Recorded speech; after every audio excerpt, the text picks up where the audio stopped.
Good evening, everyone. My name is Anthony Tordios, and I'm the chair of the Planning Commission. Welcome to the Planning Commission meeting. Please remember to turn off your cell phones. The parking validation machine for the garage under City Hall is located at the rear of the chambers. Following roll call during the summary of hearing procedures, we will review how the public may provide comment during today's session. At this time, please join me in rising for the Pledge of Allegiance. I pledge allegiance to the flag of the United States of America, and to the republic for which it stands, one nation, under God, indivisible, with liberty and justice for all.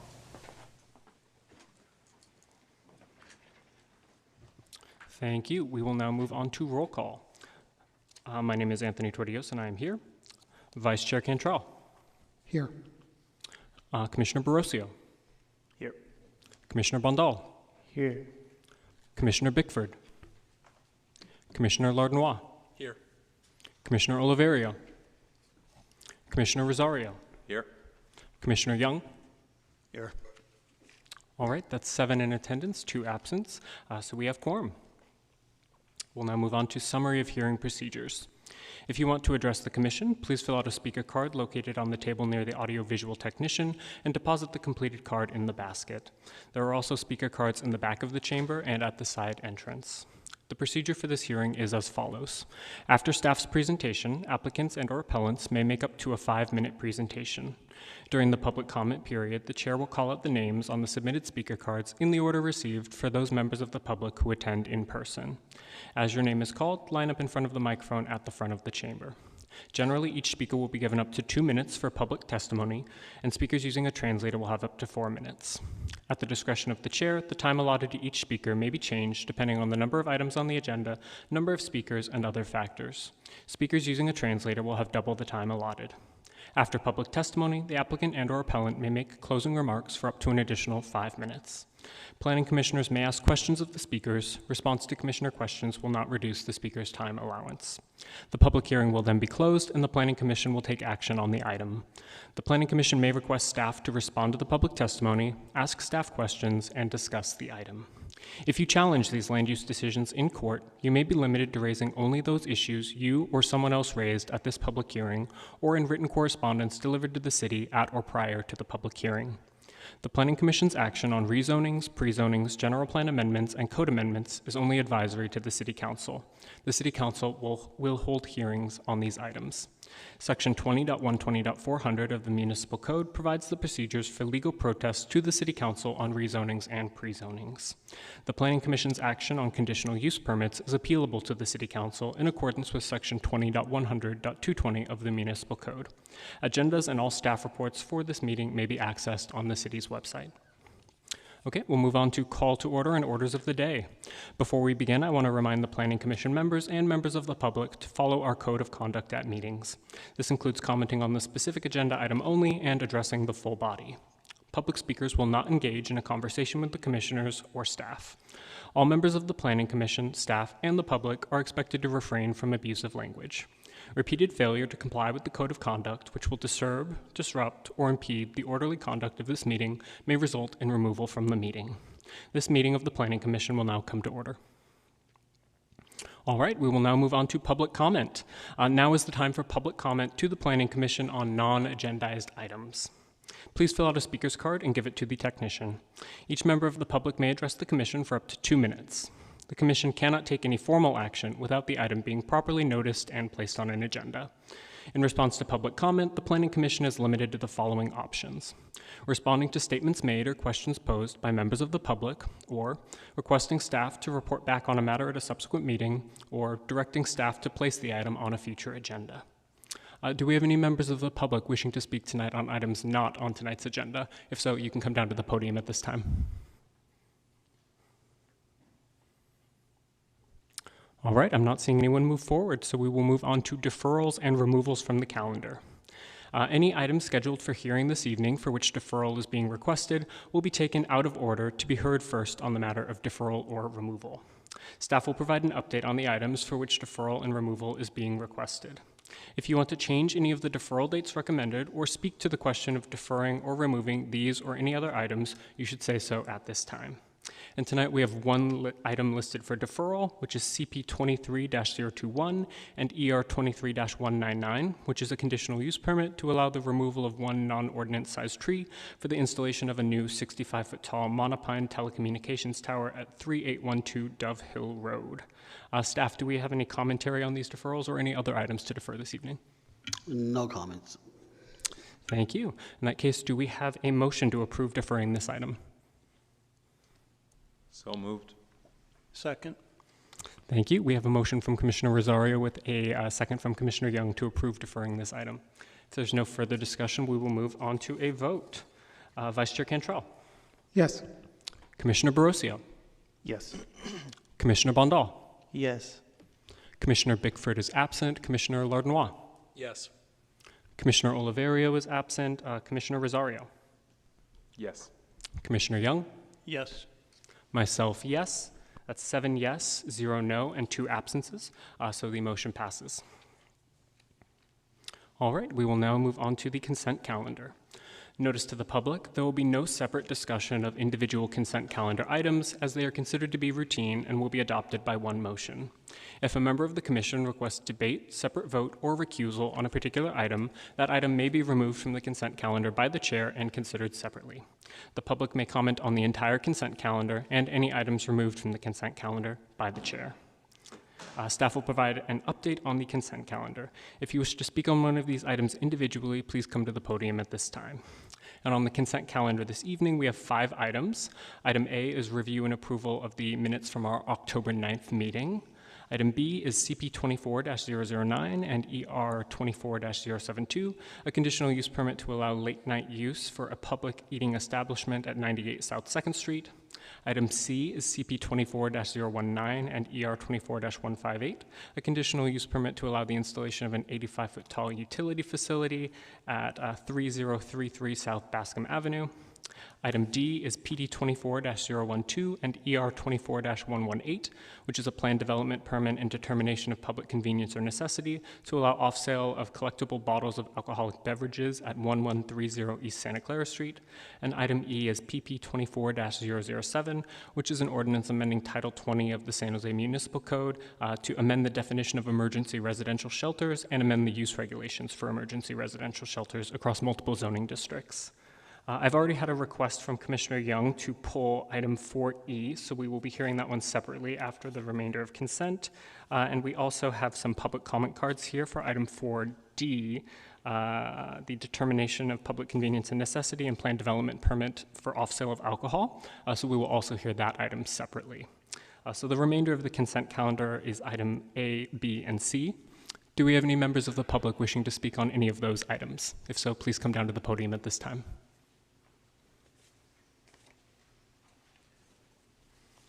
All right, I'm not seeing anyone move forward, so we will turn it back over to the commission. Are there any other items that commissioners would like to pull from consent or a motion to approve the remainder of the consent calendar, which is for A, B, and C? I move to adopt the remainder of the consent calendar. A second. Okay, we have a motion to approve the remainder of the consent calendar from Commissioner Lardnois with a second from Vice Chair Cantrell. If there's no further discussion, we will move on to a vote. Vice Chair Cantrell. Yes. Commissioner Barroso. Yes. Commissioner Bondal. Yes. Commissioner Bickford is absent. Commissioner Lardnois. Yes. Commissioner Oliverio is absent. Commissioner Rosario. Yes. Commissioner Young. Yes. Myself, yes. That's 7 yes, 0 no, and 2 absences. So the motion passes. All right, we will now move on to item 4D, PD 24-012 and ER 24-118. Staff, do we have a presentation for this item? Yes, we do. Thank you. Good evening, Chair and Commissioners. My name is Cora McNaughton, and I am the project manager for this planned development permit and determination of public convenience or necessity.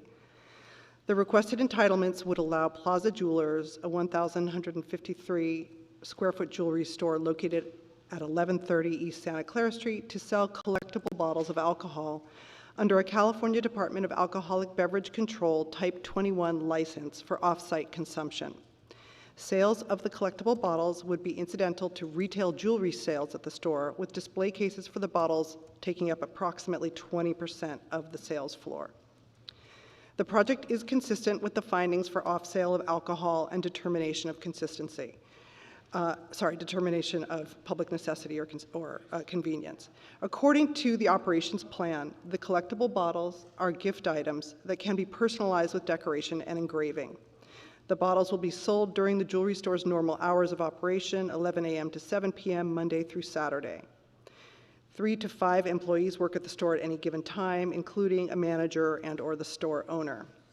Sales staff is required to be 21 years or older to sell liquor, and all staff will be trained in ABC's licensee education on alcohol and drugs program for the off-sale of alcohol.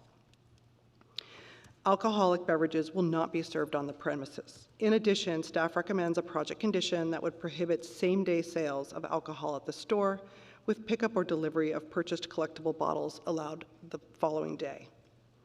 The San Jose Police Department memo dated July 24th, 2024 states that the police department is neutral with respect to the sale of collectible bottles of alcohol at the store. According to the memo, the reported crime statistics in the police beat where the site is located do not exceed the 20% crime index, and thus the location is not considered unduly concentrated per California Business and Professions Code, section 23958.4A1. However, the ratio of off-sale retail licenses to the population in the census tract where the subject site is located does exceed the ratio of off-sale retail licenses to the population in Santa Clara County. One off-sale establishment is authorized by ABC in the census tract, and currently 2 licenses have been issued already. Therefore, the census tract is considered overconcentrated, and a determination of public convenience or necessity is required. There is presently 1 off-sale alcohol use within 500 feet of the subject site, and a total of 3 within 1,000 feet. Plaza Jewelers would be the 4th. The nearest residential use is approximately 75 feet to the south of the store, and a social service agency is located approximately 450 feet to the west. Staff has not received any comments on the project from the public. Staff recommends that the Planning Commission make a recommendation to City Council to consider the exemption in accordance with CEQA and approve the plan development permit and determination of public convenience or necessity to allow the off-sale of alcohol at the store. This concludes the staff presentation, and we're available for questions. Thank you, staff. We will now have 5 minutes for a presentation from the project applicant.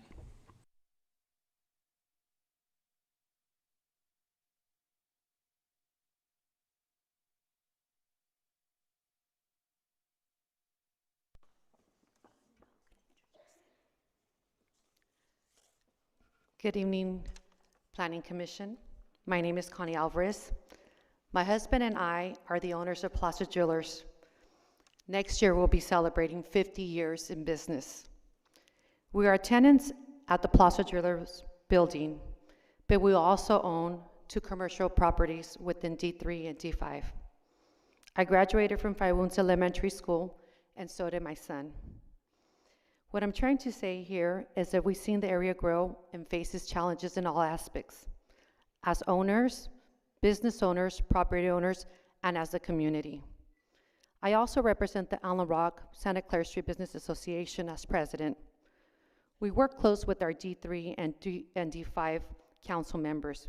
We advocate for the continued growth of small businesses in our corridor. We will not jeopardize the maintenance or the safety in our business in our area. It was exactly a year ago, October 18, 2023, that I received notification for the priority drawing of an off-sale liquor license. A license that this year was not given out. A license that cost me $20,000. The planning system has been another year since, now that we're in 2024, and $40,000 that are non-refundable of fees. We have completed all our background check, our operational plan, not to mention that we had a liquor license that we sold 2 years ago. We owned Plaza Garibaldi, which was on 24th Street also. It was there for 20 years, and we lost it to COVID. We never had an issue in the restaurant. And after all this, it seems fair that our license be used for its intended purpose, and not with the restrictions of an awaiting period for our customers to take the purchased item home.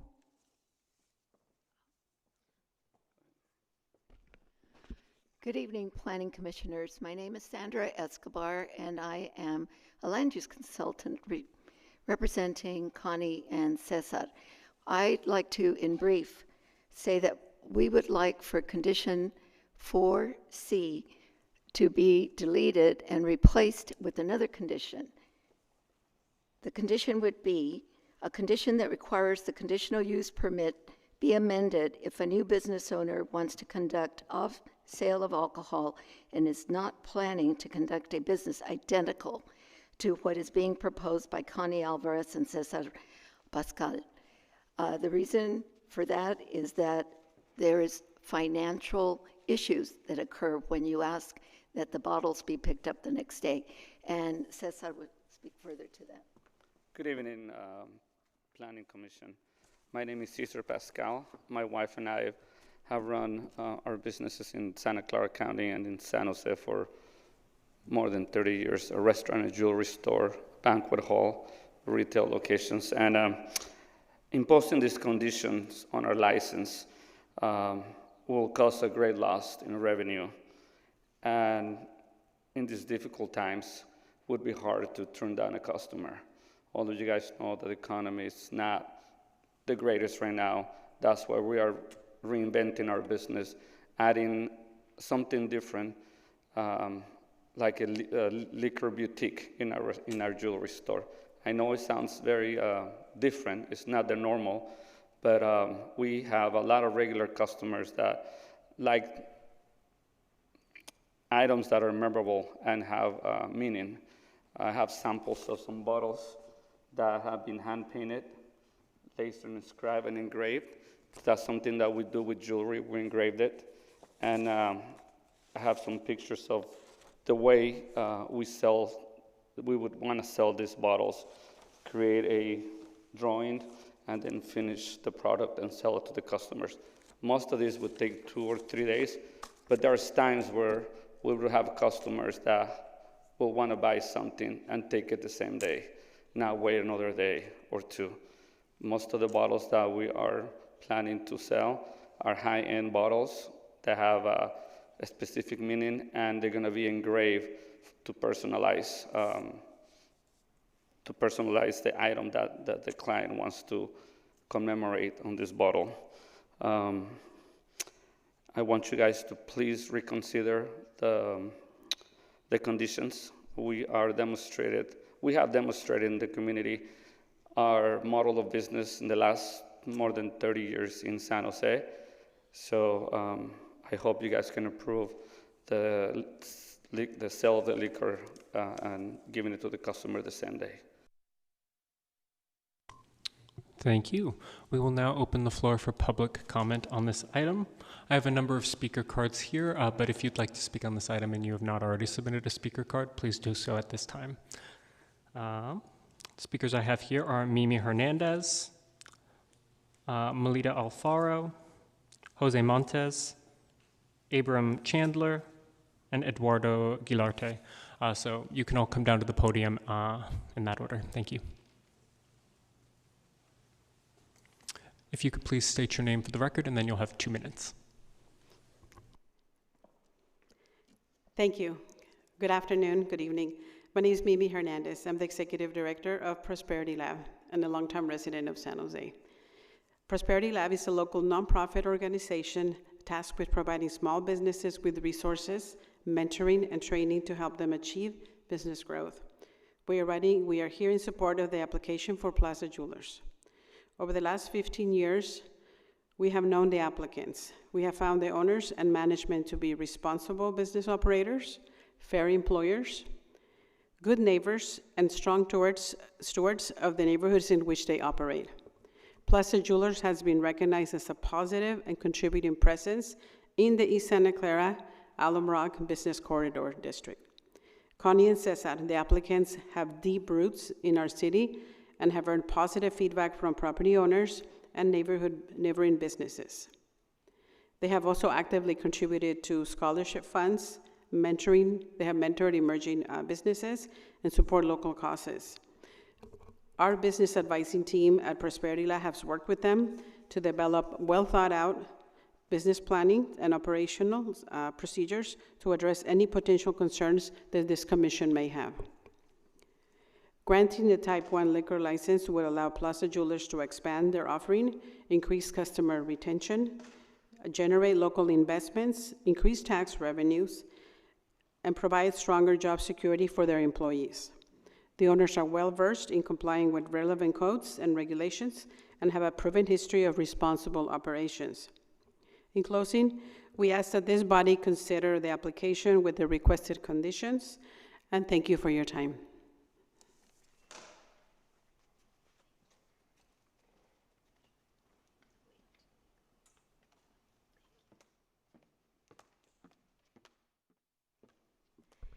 Good evening. My name is Melita Alfaro, and I'm here not only to support my friends Cesar and Connie, but I'm here as a business owner, and also I am a supporter, business owner, supporter, and lover.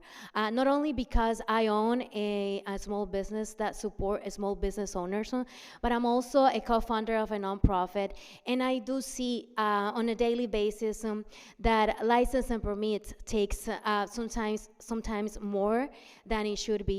And I know how business owners suffer by this, and I see them how they wait a long time with the passion that they wanna start the business, they wanna start making the magic happen, and they can't because they're waiting for the license and permits. Being the co-founder of a nonprofit, Prosperity Lab, we do help the small business owners with license and permits, and I'm here as a business owner's lover, and I would love to see small business owners grow, and in this case, my friends Cesar and Connie. Thank you.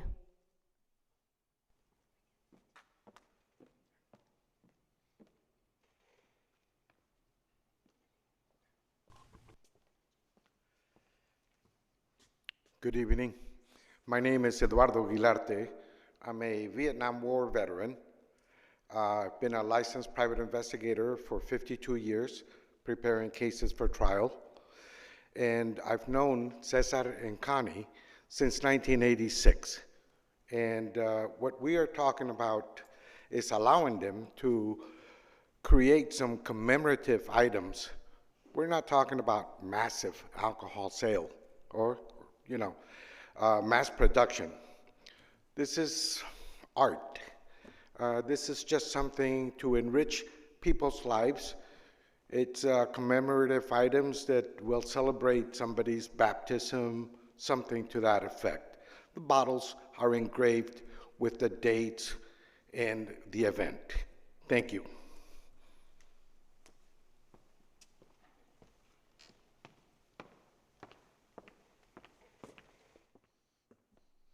Good evening, members of the Planning Commission. My name is Jose Montes.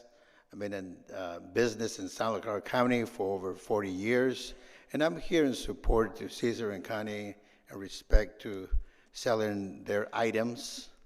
I think what you guys have as an agenda it creates a hardship for them. Especially when we're talking about specific items that are not going to create huge traffic. This is a very specialized item. It's not like you're going to walk in and be fighting or arguing over these items. This is a very specialized item that is, like the gentleman said, they're not going to be selling it left and right.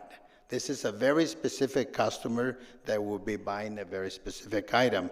And having a request or an ordinance for them to come back the next day, it is very unreasonable. Think about someone who comes from out of town.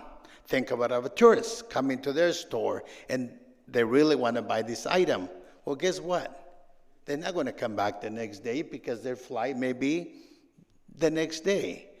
Most of the time when we come to a store or establishment and we like something, we like to take it right away.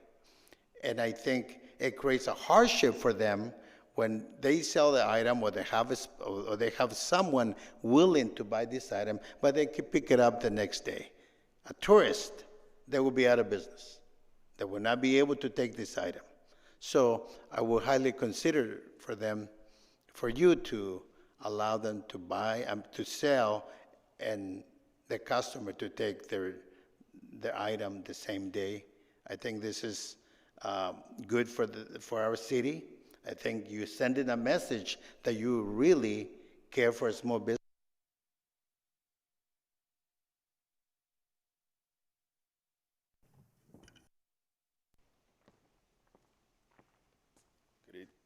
Hello.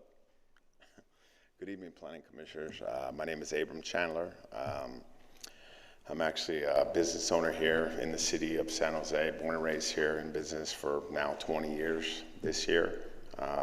As a plumbing contractor, I'm opening a restaurant across the street. I'm here obviously to support Cesar and Connie. I was fortunate enough to receive one of these beautiful bottles you see back here as a gift from a friend, right? And just seeing all the work they put into. I'm a 49er fan, so it was decked out in 49ers, decked out in my company logo and stuff like that. So I thought it was really nice, and then be able to take it home and enjoy the juice that's inside was pretty amazing too, right? So being in a small business and having been held up by planning, right? Especially with the restaurant then opening across the street, it's been really difficult, right? Being having to pay rent, and I get them trying to not reinvent themselves, but add something new to what they're doing, right? I think is a positive thing. They do a ton of work in the community, right? I've known them for years. They help a lot of people, right? They're obviously upstanding citizens, so I think they definitely deserve what they're trying to do. It's not like it's a liquor store. It's not people drinking outside their restaurant. I've been to their place, or from their jewelry store. I've been to their place several times, and it's a great place, and I think they definitely deserve to do what they're trying to do. Thank you. Thank you. That is all of the speaker cards I have for this item. Are there any other members of the public who have not already spoken who would like to provide comment on this item? If so, you can come down to the podium at this time.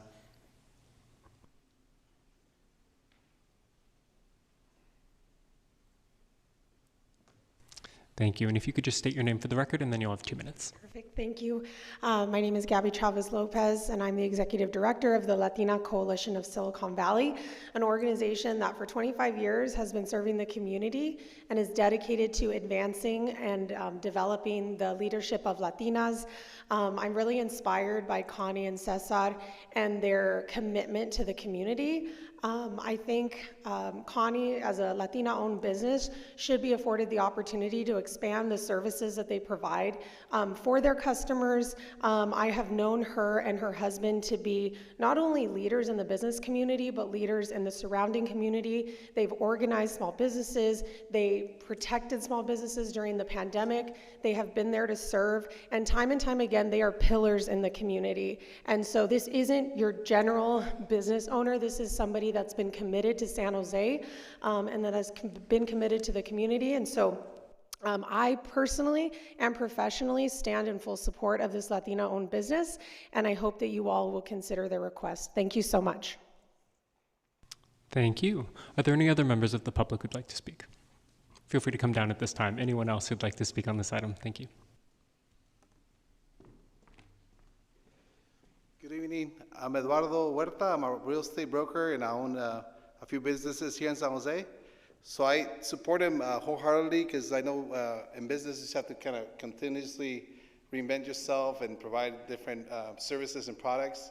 So in this case, they want to provide a different product, and I'm sure it's going to help their business, help the community. They're great members of the community. Support me, support a lot of other people that own small businesses, and it's just to be a great asset for the community, for them to continue to grow.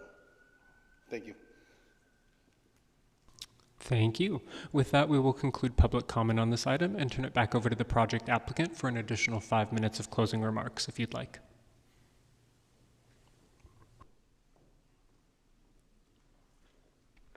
Thank you for the time. My biggest concern, and theirs as well, is that condition, the 4C. And I gave you an example of how it could be changed. And believe it or not, the city trained me to be a planner. I was with the redevelopment agency, so I'm used to having to jump and change things and make them work. And that's what I would like, is for them to be open-minded and change the condition, because I understand that the reason that they put this in there is that there's concern about afterwards. What happens when this store closes, when they decide to move away, and then somebody comes along and decides to open a 7-Eleven, a little store that's going to be selling alcohol as well. And that's not desirable for that corner, is my understanding. And that's why this 4C was put into place. We did have a discussion about it. So the one that I wrote up, that I read to you and that you have, would take care of the issue of the concern. Or they could write another one, but allow the product to go home the same day. Get rid of that. That doesn't work for a business. I mean, realistically, it just does not. Especially when they do have, there's one for an example there, a bottle that can be engraved same day and taken home. If it was all the other ones that take 3-5 a week to do, then we'd say fine. But that's not the case. And I've known them since 1986 as well, when I used to work downtown with RDA. And they are reputable. They grew up with a business that was run very effectively and still continues with the family. She was a little kid. But anyway, back to the focus that you just changed the condition to meet the needs of the city attorney, and we're all good. You don't have to keep that 4C as is. It can be changed to please everyone. So if you could be open-minded to that, we would really appreciate it. Thank you. Anything else? Yes, I want to thank you guys for giving us the opportunity to explain our business model, show you what some local artists are doing with the bottles, creating special memorabilia. And also I want to thank the small businesses and our friends that are supporting us, because we are San Jose, and we're going to support San Jose, and we're here in business to stay. And I know this new venture is going to create revenue, employment, and more taxes for the city in a responsible manner. Thank you so much. I also want to thank you guys for giving us the opportunity. And also, I do want to thank all the support that we received from all the businesses that have came out. More than anything, that I wanted to, as an advocate of small business, I wanted to show other small businesses that everything is possible. We've been in the area celebrating 50 years next year, in my current location, 30 years. I was born into the business of the jewelry, and I think we're one of the longest businesses that has been around since downtown. And for small businesses to go through the planning, that was my mission more than anything, that how long it takes to get permits. We're not dependent on this license at all. We've been here 30 years in that location, 50 years in business, and if we were waiting to get this license to depend on paying rent and having a small business in the corridor that we are, we would have already been out.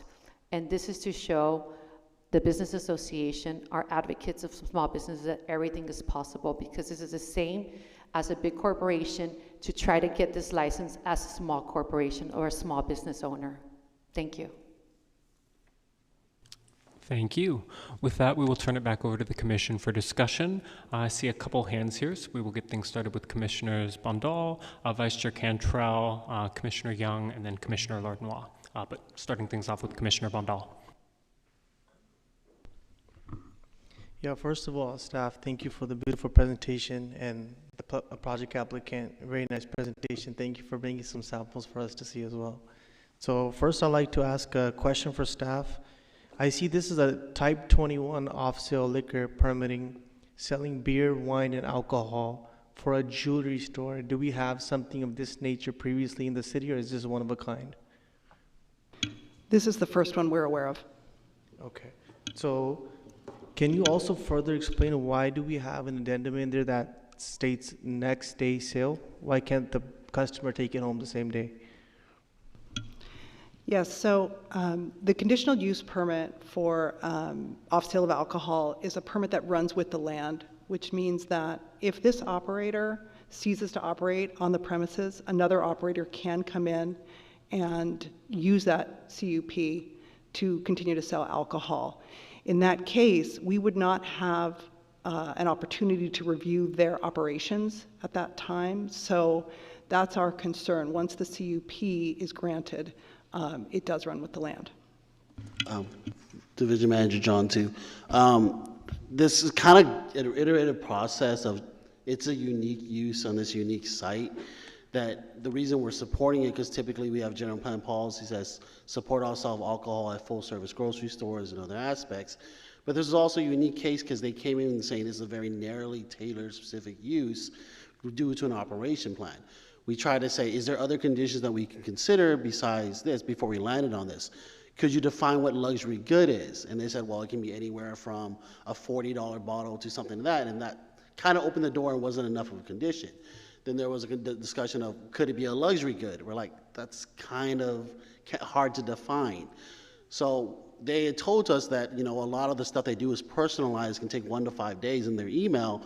So, okay, to kind of concern, you typically would not see a regular off-sale provider selling the alcohol one day and then providing it the next day, and it's an easily defined condition. So while we understand there's heartburns in there, it was really the idea of a condition that kind of is enforceable, really would prevent kind of the other uses that we would normally never allow.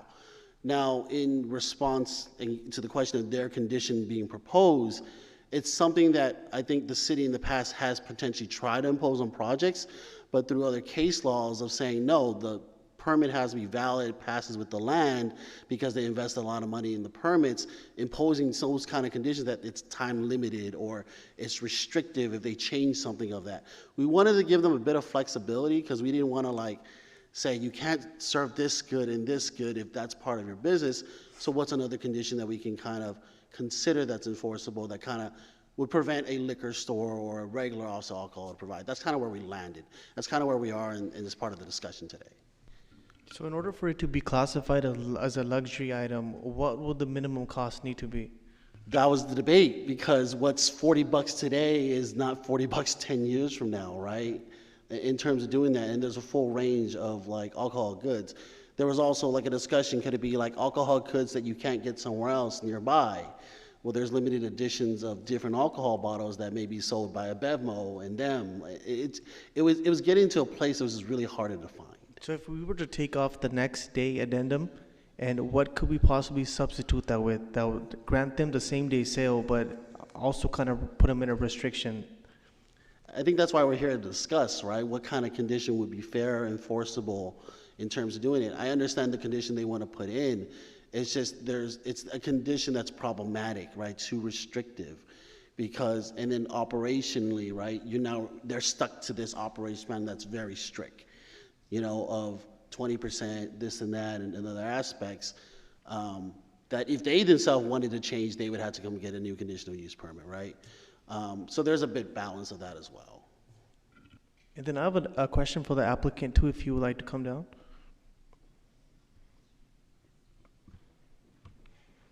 So what's the typical cost range for the bottles you'll be selling? As low as $80, as high as $700, $1,000. 700, okay. Yeah. Will you guys be selling items that are not decorated or only decorated? So 85. So we we have an engraving machine that would engrave someone's name, date of birth, anniversary, anything, and that is something that's our main focus, because once you have a bottle that has a special meaning, they know that Plaza Jewelers made it, and that is gonna be part of Plaza Jewelers. They can later on buy a diamond ring, baptism chain, anything that relates to Plaza Jewelers. So it's a marketing tool for our business, and also we're trying to increase our sales, because currently the jewelry sales is becoming a little bit more difficult. So we try to reinvent our business and create more opportunities for our local artists that are painting our bottles, for employees to engrave the bottles and create more revenue into something unique. Yes, there not might be a lot of jewelry stores that sell liquor, but there's Target that sells liquor and sells jewelry. There's Walmart that sells liquor and have jewelry. The only difference is that we're going to engrave it, we're going to personalize to the point that it might be a memorable bottle for us. But having the condition of not being able to engrave it and give it to the customer the same moment, the same day, which takes minutes to engrave a bottle, is something that will cause a loss of revenue. Thank you. Thank you. Good. Chair, would you be okay with me speaking out of order to ask a follow-up question? Sure. Will all of these, will you only sell bottles that have personalized engravings? I'm sorry, sir? Will you only sell bottles that have personalized engravings? There are some bottles that are already decorated. Okay. Especially like Louis XIII, Maestro Dobel, that has a nice decanter bottle. So we want to offer the service that we can engrave it to them. There are bottles that are already come decorated, like 1942, that it's a special edition, that they're adding, the makers are adding certain specific ethnic touches for certain clients, and we want to promote those unique, limited bottles, and also give them the opportunity to engrave them and make it more memorable to them. But yes, there are bottles that are already have certain decoration. The industry is changing a lot. I don't know if you guys heard certain artists, about 20% of 1942 Don Julio bottles to decorate them and just sell them. I forgot the name of this artist, but they bought some bottles that are specific with certain decoration just to have them. So we want to follow a trend of bottles that are decorated and create a profit and diversify our business. Okay, next up we have Vice Chair Cantrell. Hey, first I want to say thank you all for coming. It's always great to see the public present in these meetings. I really respect and appreciate the presentation from the city as well as from the owner as well. Thank you. I am really sorry that this has taken you so long. And it sounds like quite a bit of money. While I do understand that with liquor licensing, we have to be careful because it can be a license to print money, essentially. But I want to thank you for sticking in there. I appreciate that. I am curious, it seems like there might be a solution here because it doesn't, even though your intention is clear and obviously people believe you're an honorable business owner, you and your partner, and I want to believe that too. But I want to make sure that we are not in the future causing the community harm by what we do today. I think if amenable, I think the solution is that the substitution is that these are uniquely decorated items. Not a lot of $5 bottles of liquor are going to be uniquely decorated. And that now, if we have to go further and say that this decoration, isn't a marker, I think these are very unique items, and I think there's a little room here if we're willing to make that room in order to give them the maximum ability to be profitable, because that's what anybody goes into business for. So I'd like to see a substitution here, if possible, that allows this business to do what they do well and what they do uniquely, as long as they tell me when I can come by and make my own order. I think that would make the most sense in this specific case. Real estate is very important in any business. Any inch in our jewelry store is designated to a special piece of jewelry, and having 100 bottles that are $5.99, $10.99 would not make sense in our establishment. We want to have a piece that we can add a diamond pendant to it, or something that makes something different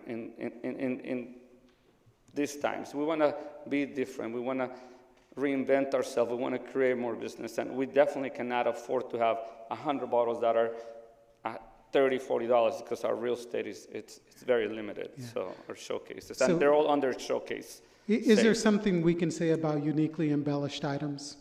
Is there something we can do here that gives them some business flexibility, but at the same time limits their license, which they are paying for, to this use? Well, the hours of operation also, we're only working from 11 to 7 p.m. Yeah. And I know most of the liquor store problems occur anywhere from 10 to 1 a.m. when people are already drinking and buying more stuff. But that's another point. Excuse me, sorry. Vice Chair Cantrell, just to clarify, that was a question for staff, correct? Yes, it was a question for staff. Believe me, we asked the attorney's office, can we write uniquely, identify in the attorney's office, how do you define uniquely, right? I'm not saying I drink, but Louis, whatever number of special editions is still 1,000 bottles. Is that unique, right? Look, I want to say staff doesn't object to the use overall.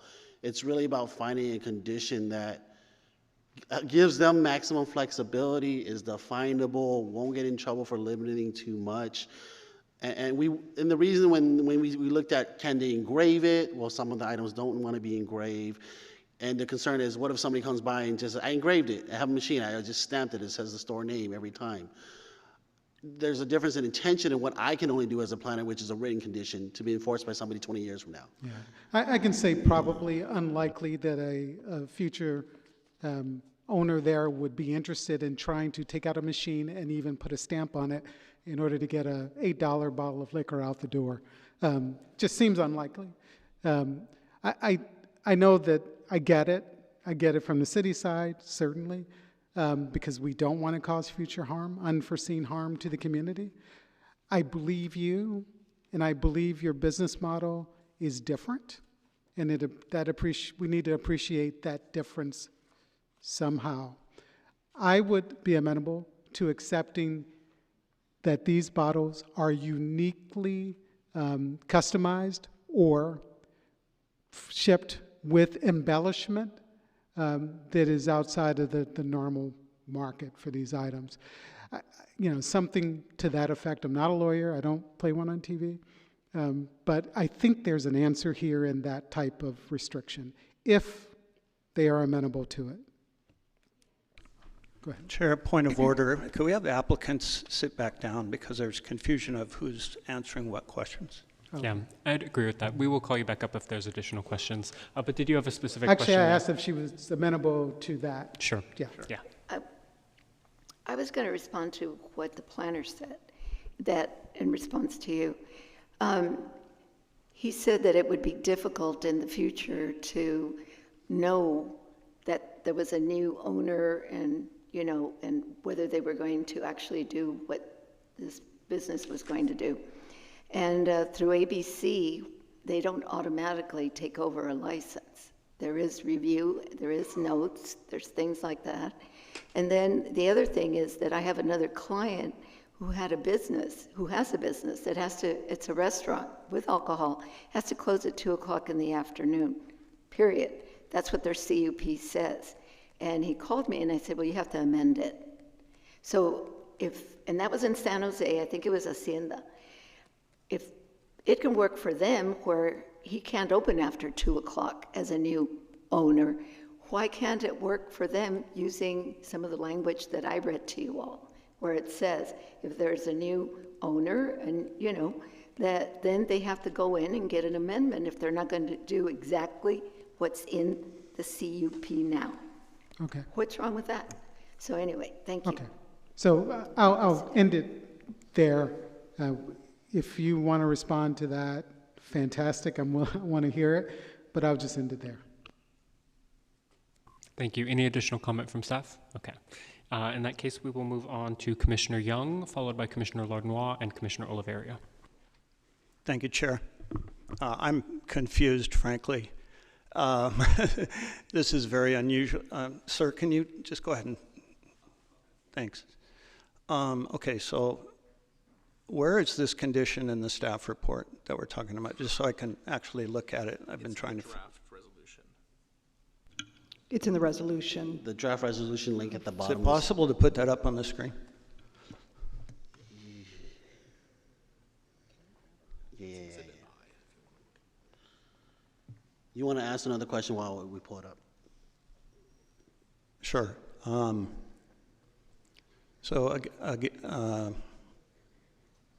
actually, I'd like to wait. Is there a way to get it up, or? Yes. Okay. Thanks, John. Commissioner Young, I'm happy to interject with a question in the interim. I'm sorry? I said if we're waiting for that, I'm happy to interject a question if you're Sure. comfortable. Yes, staff, could delivery be an option? Where you place the order for the custom product, and then it is delivered by a third I don't party know if that or the changes the owner license themselves? for off-sell though, right? I don't know if that changes the license. I don't have an issue with that. I just don't know if that changes the ABC license. And then I know it goes with the land, but can a CUP expire? Can you only make it say it's good for 18 months or 2 years and you have to renew it? So that's where the case law comes in, where we used to have those conditions, but the case law says because they've invested so much money in getting these permits, cities are typically discouraged from issuing time-limited conditions associated with like a permitted use. Got it. And then that's where the city attorney would pop in and say, does discourage mean absolutely not, or really don't do it? So I'll take that offline because I don't want to interfere with Commissioner Young's questioning. Thank you. So Commissioner Young, it's 4C right there. Okay. Alcohol beverages purchased are subject to a waiting period and should not be delivered or available for pickup to customer until the following the day of purchase. I mean, as listening to the conversation here, I think there could be a combination of conditions that just makes it very unlikely if somebody comes over and takes the business, that it's unlikely to become a typical quote-unquote liquor store or a retail store, because it's also other permitted uses, right, in that can operate, right, and also sell liquor. Them closing at 7 o'clock, they're agreeing that their business will not operate past 7 o'clock. We can say, you know, design, decorated, and or all those things that they've kind of already said as part of that it has to meet one of those conditions. We're more than likely not necessarily in support of limiting it to just one owner, because the reason being is we don't want another person that says, why are you limiting my business to sell it to the next person? Mm-hmm. That's the hesitation of including this condition. It leads us down to a slippery slope of the city forcing you to do this. It's not that I don't understand the deed and all that, it's just, it's not a standard condition that we generally want to require, and past examples of it not just being relatively fair is kind of the concern. So there is a middle ground. We're happy to listen to that. This is just the one we landed on now as kind of a starting conversation, to be honest. It isn't that we support small businesses, we understand it.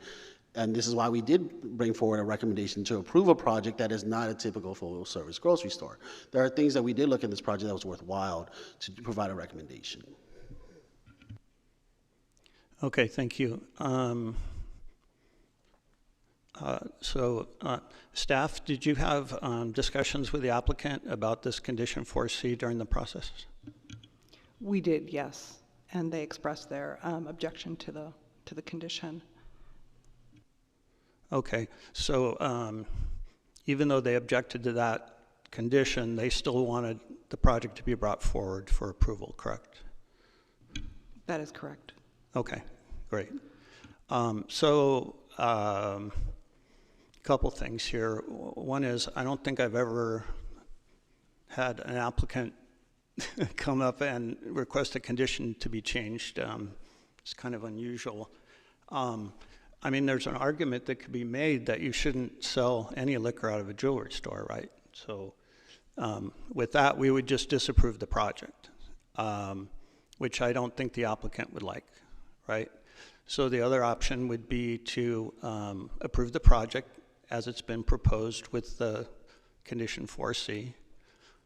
And then I guess the third option, what you're requesting, is that we approve the project and somehow take that condition out. Is that correct? That's what you're asking for, correct?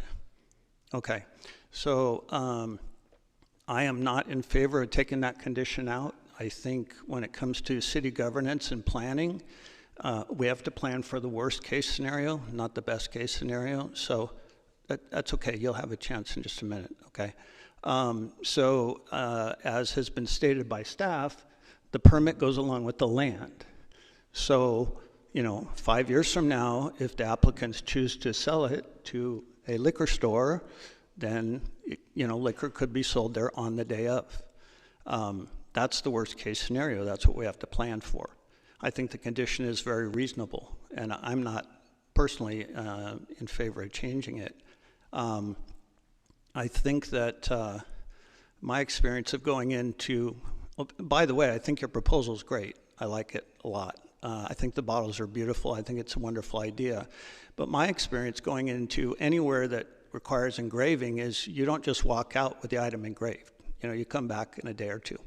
And I guess I'm having a hard time understanding why that would significantly affect your business. And the fact that you are in favor of bringing the proposal forward with that condition in leads me to believe you feel the same way. In other words, if you have a choice between no alcohol sale and sale with a condition, you're going to go for that, obviously. So I would just say for myself, I'm not in favor of any modification to the condition. I have no problem with the project, so I'm going to make a motion that we approve the project as stated by staff. I'll second it for the purposes of discussion. All right, we have a motion to approve the staff recommendation from Commissioner Young with a second from Commissioner Oliverio. We will continue discussion with Commissioner Lordinois. That concluded your comments? Yes. Okay, cool. All right, so yeah, this is interesting to work through because it is unusual, and as staff stated, there's not currently anything like this in San Jose. I think a liquor store selling personalized or limited edition bottles of alcohol is reasonable. I think staff's concerns about the future of this permit are also very reasonable, and I understand why that it's difficult to tailor this in a way that limits this permit to this current proposed use. So at the same time, I understand the applicant's concerns about this condition, and I'm hoping we can find something that will be both effective in limiting the permit to this use, but also enforceable. So I'm curious, question for staff. One of the other conditions here is display of bottles of alcohol for sale shall be limited to no more than 20% of the sales floor area, excluding storage areas. So that's a pretty common to have that type of condition in these permits, right?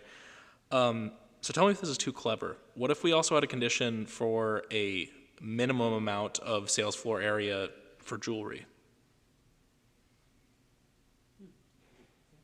I played devil's advocate for this, and then how do you define jewelry?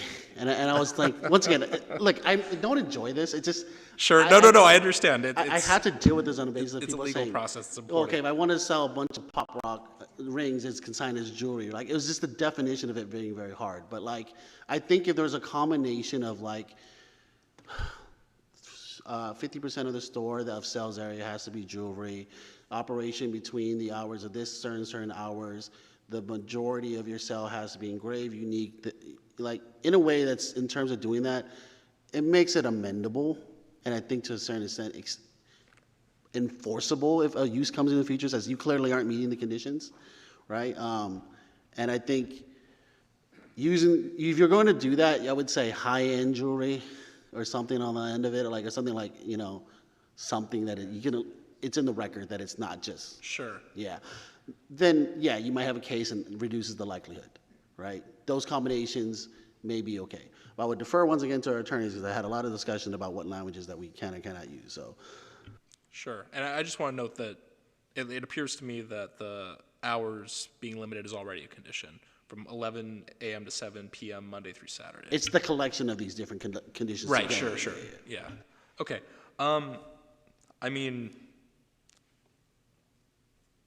I'm totally on board with this, with the idea John's talking about of we replace this with a couple different conditions that in combination would make it difficult for someone to operate a general liquor store with this permit. But yeah, I'm curious for our attorney, Or actually, maybe just as a matter of process, like, I don't know, like, does staff need more time to determine what those would be? Like, or is this something we can get advice from our attorney here? Like, I just want to, like, what's the right way to do this? So we do have an opportunity, because this is a recommendation ultimately to city council. Okay, that's So fair. you can put forward that, the commission recommends the adding these 4 conditions or whatever.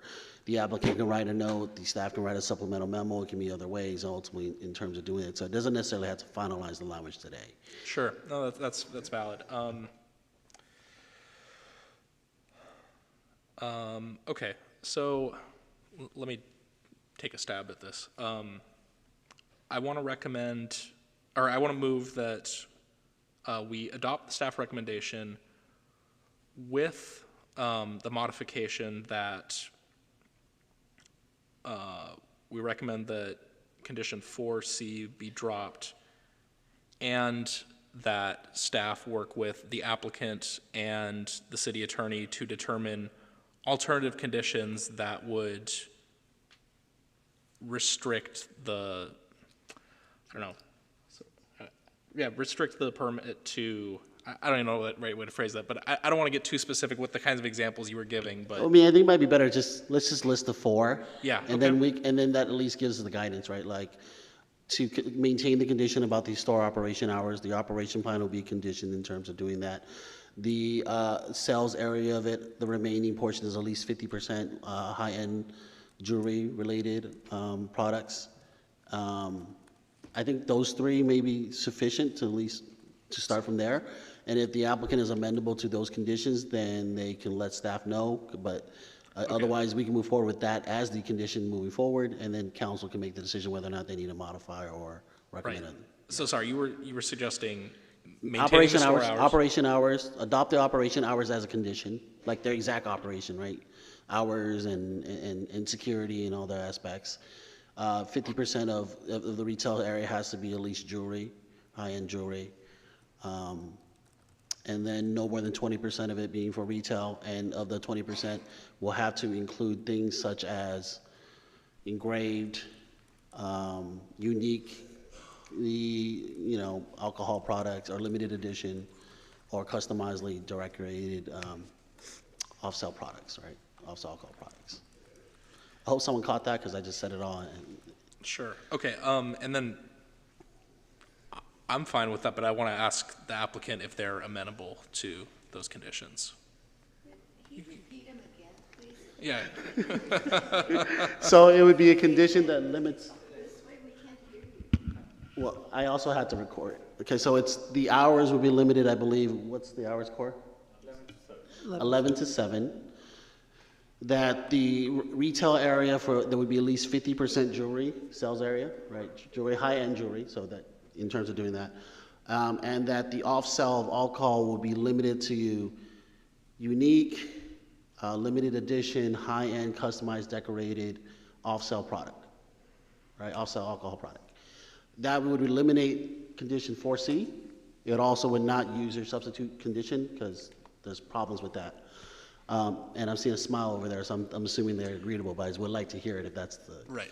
Yes, I would just ask, feel free to come to the podium, but would you be amenable to 4C being replaced with those proposed conditions? Yes, and I just want to give you a small example of a business in Valley Fair. It's called Italy. Could you make sure you speak into the microphone just yes, so that I want to. that's in the recording? Thank you. I want to also give you a small example of a business. It's called Italy. It's a restaurant, boutique, and a retail store in Valley Fair, where it's a restaurant and they sell Italian products and they'll sell wine and liquor to go, all combined in the same location. So, I mean, we're not very different than other businesses that are trying to diversify and be able to make revenue from other avenues. And with the times of we're asking to give us the permit to sell from 11 to 7, I think those are times where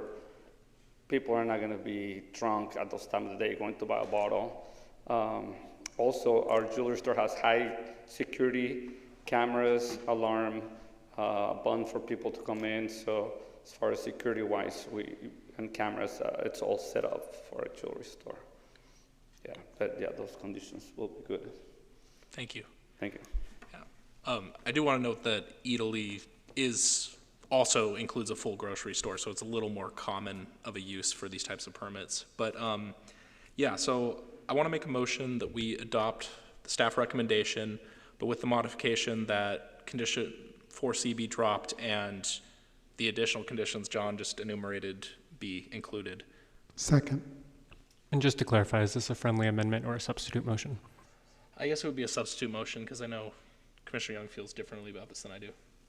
Just Okay, we respectfully have disagree. a substitute motion from Commissioner Lardenois with the second from, I believe, Vice Chair Cantrell to approve the staff recommendation while dropping condition 4C with the noted replacements. I think the remaining hands that we have in the queue are Commissioner Oliverio, followed by Commissioner Young. Staff, as you look at, this troubleshooting and multidimensional analysis of avoiding something else at the end, and when we typically have for lack of better words, a small grocer, and we say we limit you to 20% for alcohol, and that's a lot of space. So I don't know if you in your analysis want to look at, is the 20% 15 or something different? Because really, they're not going to be displaying a bunch of stock. They're going to be displaying a one-of bottle that you can have engraved. So then really your percentage of the floor would be less. And that, again, constrains a future use. That's not them. Our normal condition for most grocery stores is 5%, right? But typically a grocery store sales area is very efficient in how they display their ware. So for most jewelry stores typically don't have as big of an inventory. They have much smaller, so each shelf takes up more room of the inventory. So I would speak to them if they think that anything less than 20% would be sufficient more than that. It's more the uniqueness of a jewelry store, why the percentage is 20, compare our typical 5 to 10%. What's the square footage of this shop? 1,053 square feet. So that 200 square feet of alcohol seems more than enough. I would say you could, if we're all concerned about what could happen, then making that smaller is another potential lever you pull.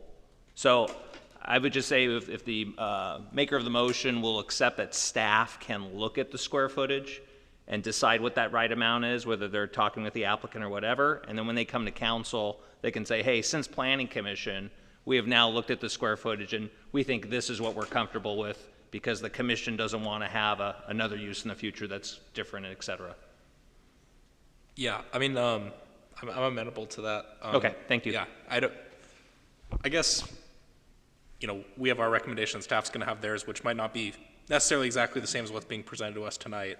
It's definitely a lot easier if we just agree with your recommendation. Well, so that's why I'm like, that's why I'm okay. Like, I don't think it's a very long dialogue, right? If they agree to 10% and no one has an issue, it's easier just to say the commission does this, staff reported it out, and typically we agree, right?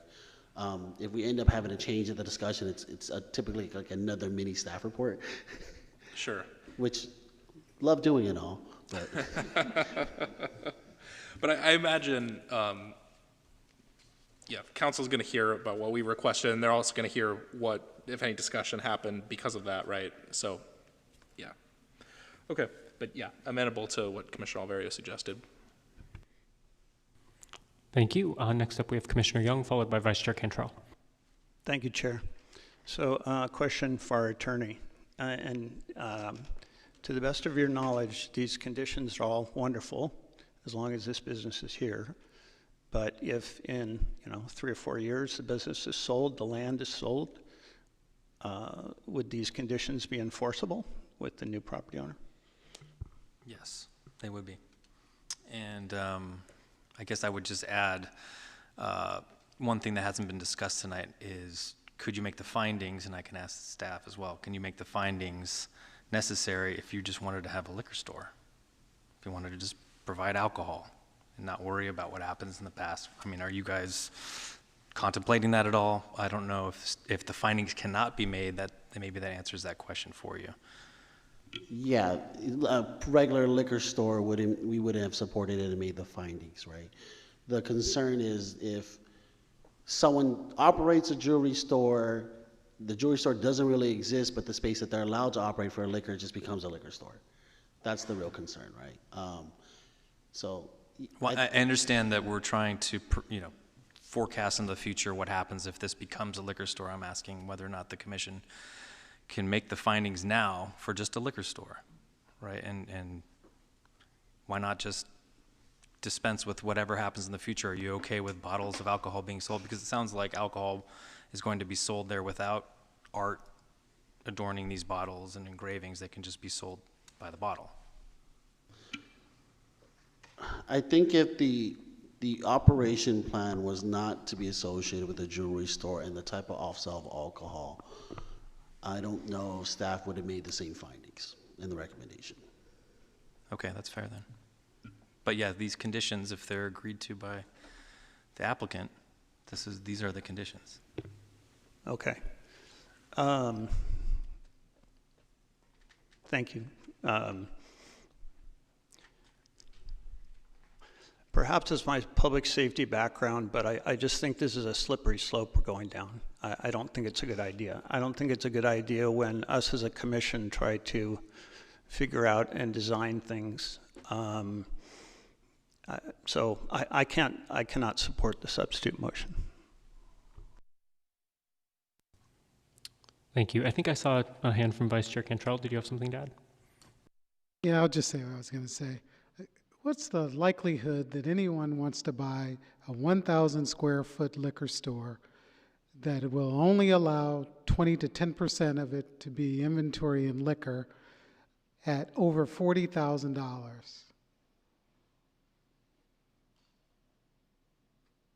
Was that a rhetorical question or a question? It's almost rhetorical. That's kind of what I think that multiple conditions are kind of trying to achieve, right? Yeah. Okay. All right. Thank you. Thank you. And then we will go over to Commissioners Lardnois and then Commissioner Bondal. Sure. So just want to speak to Commissioner Young's last point.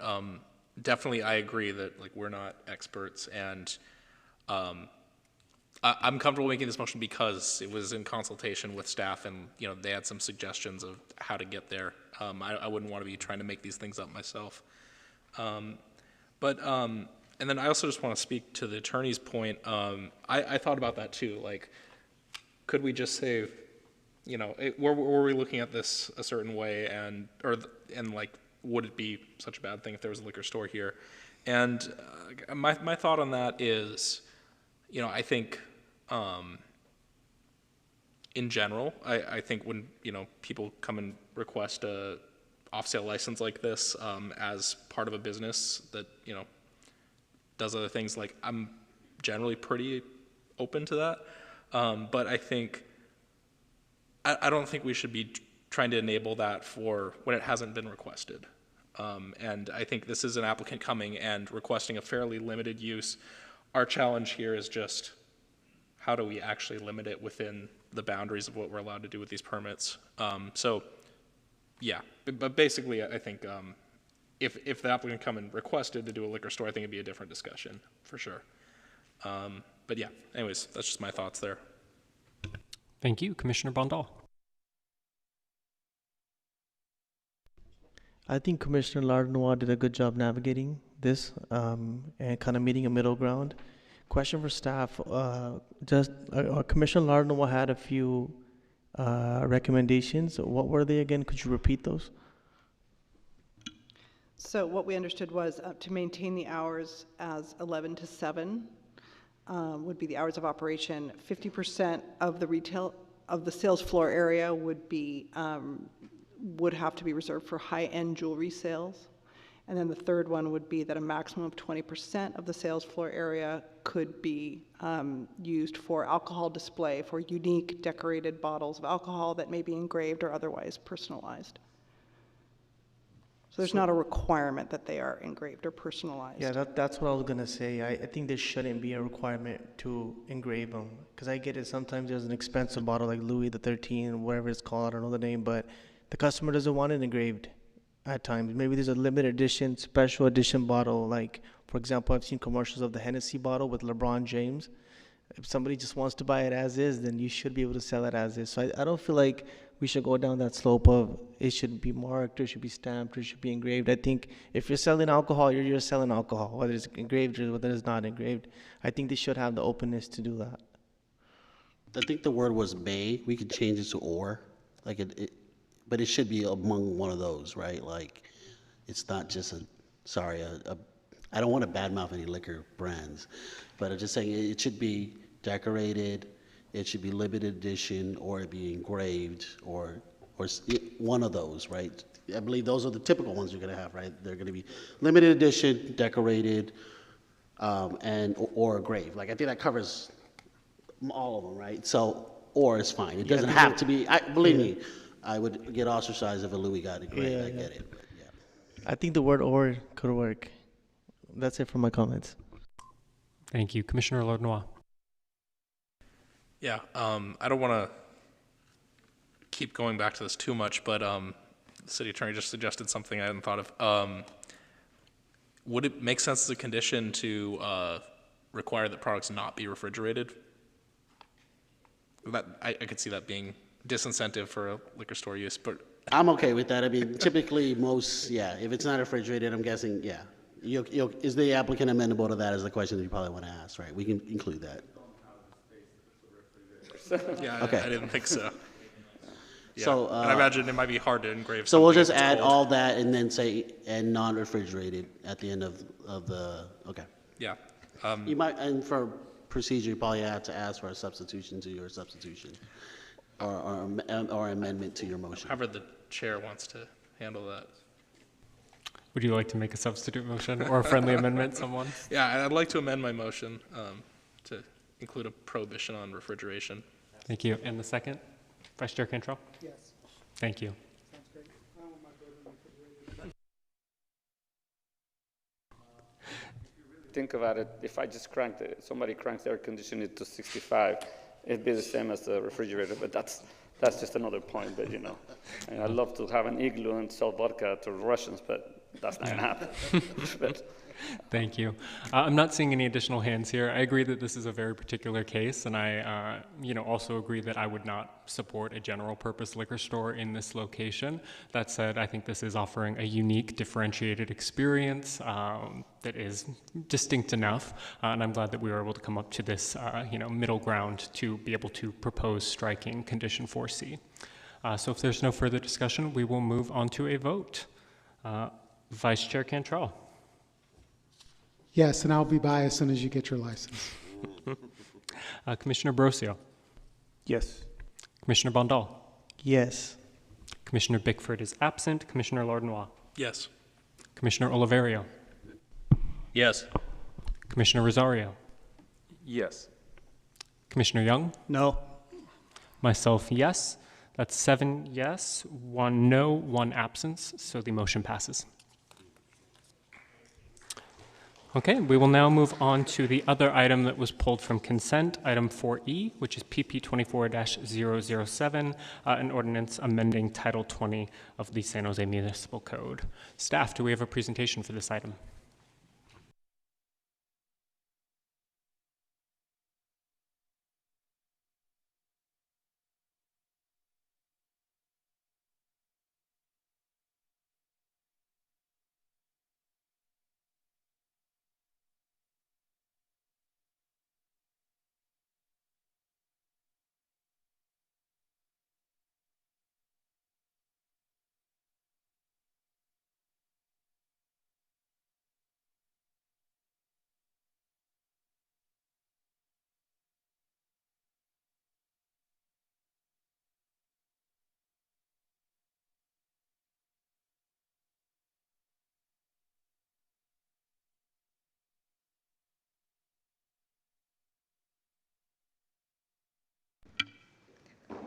Good evening, Commissioners. My name is Christine Doe, and I'm the project manager for PP 24-007. I'm joined today by Michelle Flores, supervising planner, and Jared Ferguson, principal planner. I'll begin with a brief background on the proposed zoning code updates, which is a continuation of the work we took to Planning Commission this past May and City Council this past June related to emergency residential shelters. So City Council approved PP 24-004 to amend the definition of emergency residential shelters within our zoning code to reference Government Code 65583, as well as permit emergency residential shelters with 150 beds or less by right outside of the airport influence area in zoning districts that already allow for them. And these updates were necessary to comply with Strategy H14 of our housing element, which outlined a program to comply with state law, specifically AB 2339, by the statutory deadline of June 20th, 2024.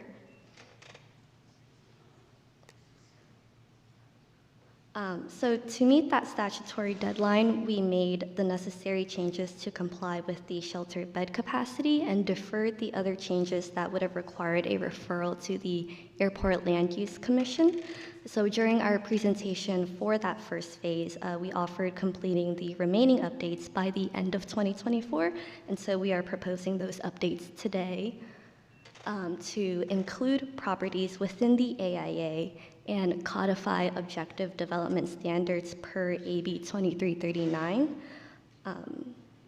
which lists out 8 objective standards that we are allowed to regulate, as well as ensure that these changes are housing first and low barrier to entry.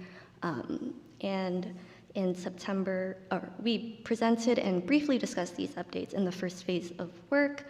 However, we needed additional time to refer the updates to the Airport Land Use Commission, and last month, the ALUC provided us with a determination of consistency. And so those proposed zoning code updates are an update to the definition of emergency residential shelters within our zoning code to include non-congregate forms of shelter, allowing emergency residential shelters with 150 beds or fewer by right on applicable sites within the airport influence area, cleaning up the enumerated use of emergency residential shelters in the downtown zoning district, which already allow for shelters, for consistency with the other zoning districts where 150 beds or fewer are allowed by right. And then removing the 60-day maximum length of stay and 18-month stay with a conditional use permit, which defaults the maximum length of stay to the states, which is currently 180 days, requiring at least 1 security guard during hours of operations and requiring compliance with the city's lighting policy. And so, since state law limits us on what we can review or request for shelters, we feel that it is appropriate to codify these objective development standards to ensure that we can request such compliance when a ministerial permit application is approved. For outreach, we reached out to the shelter operators and their partners we conducted outreach with during the first phase of this work, as well as the Housing Department's Homeless Response Division, and the Blue Cross Blue Shield and Santa Clara Family Health Plan. We also held a virtual community meeting on September 5th from 6 to 7 p.m., where 14 community members attended, and there were some questions about the ministerial approval process. For CEQA, this is not a project. It falls under general procedure and policymaking, resulting in no changes to the physical environment since shelters are already permitted in the applicable zoning districts, and those going through the ministerial approval process would be subject to the development standards that are already codified within our zoning code. For a timeline, this will be going to City Council on November 19th. And so staff recommends Planning Commission to recommend that City Council take the following action: adopt an ordinance amending various sections of Title 20 of the San Jose Municipal Code to amend the definition of emergency residential shelter, an amendment to Chapter 20.80 to amend the specific use regulations for emergency residential shelter, and amendments to the use regulations tables in Chapter 20.40, Commercial Zoning Districts and Public Quasi-Public Zoning District, Chapter 20.50, Industrial Zoning District, Chapter 20.55, Urban Village and Mixed Use Zoning Districts, and Chapter 20.70, Downtown Zoning Districts to allow emergency residential shelters by right within the airport influence area. And that concludes this presentation, and staff is available for questions. Thank you. Thank you. I don't have any speaker cards for this item, but if any members of the public would like to provide comment on this item, you can come down to the podium at this time. Okay, I'm not seeing anyone move forward, so with that, we will turn it back over to the commission. First up, we have Commissioner Young, followed by Commissioner Oliverio and Vice Chair Cantrell. Thank you, Chair, and thank you, staff, for the presentation. Yeah, I mainly pulled this item not out of any objection, but just it seemed rather complex to me, and I just wanted to get a better understanding. So first, an acronym question, ALUC, what does that refer to? The Airport Land Use Commission. Okay, great. I understand that the governor signed some legislation recently that kind of addressed what is an emergency shelter, what the conditions are, things like that. And I'm just wondering how that ties into what we're approving here.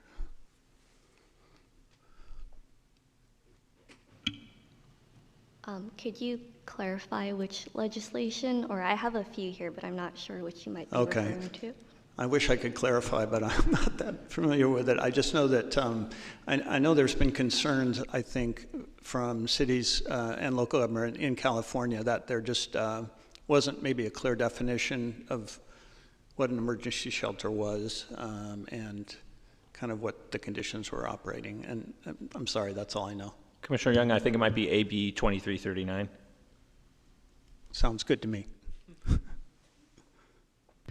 Just going to add, we're going through the process of reviewing all of the bills that were, signed by the governor, and so if there's any other further changes necessitated by that, we would bring those forward. But our understanding, this is complying with the current law as is. But we're going through the process as we do every year to review all of those, which are a lot in recent years in terms of what changes might be necessary. So. Okay, great. Thanks. I am not super familiar with what the airport influence area is. Can you give me a description of that? Yeah, so so there were primarily mostly in like downtown properties that were within the areas where the airport may be concerned with things like density and height. And so these properties were ones that we couldn't do code changes that could have potentially had some type of impact to the airport. So the airport likes to review changes so that they can review things for safety, landing, emergency landing, density. And so that's what, because of those sites being within that, then goes to the Airport Land Use Commission to review. Okay. And specifically, like geographically, can you kind of give me a description of what we're talking about? There is a buffer around the airports, and so with this one, it was primarily with the San Jose Mineta Airport, so there is a buffer around it. I can look up what that radius is. Okay. Would it include any of the developed existing downtown area, or? Yes, so a portion of the south of the airport influence area does come into downtown. I believe it goes close to like Julian. Okay, which brings me to my next question. I mean, I know the importance of sheltering our homeless population. I volunteer at Sacred Heart, and we talk to folks, every day that can't get into a shelter because there's not enough shelter capacity. That being said, to allow an emergency shelter by right in the airport influence area, which will include parts of the downtown, I have concerns with that only because I think out of courtesy to nearby residents, there should be a hearing for that so that they can ask questions, express their concerns, and so on. So I'm just curious what was the reasoning for doing the airport influence area by right? So these are these are sites that are already allow for shelters through a special use permit. When we did all of the changes, we made changes to all of our mixed use multifamily zoning districts, which at that time we left out downtown because of the airport influence area.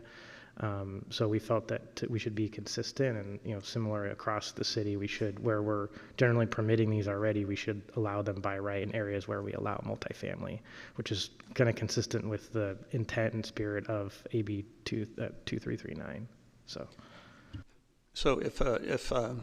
thanks for that clarification. So if a new homeless service organization wanted to come in and create a new emergency shelter, that would go to hearing, that would go to Planning Commission hearing?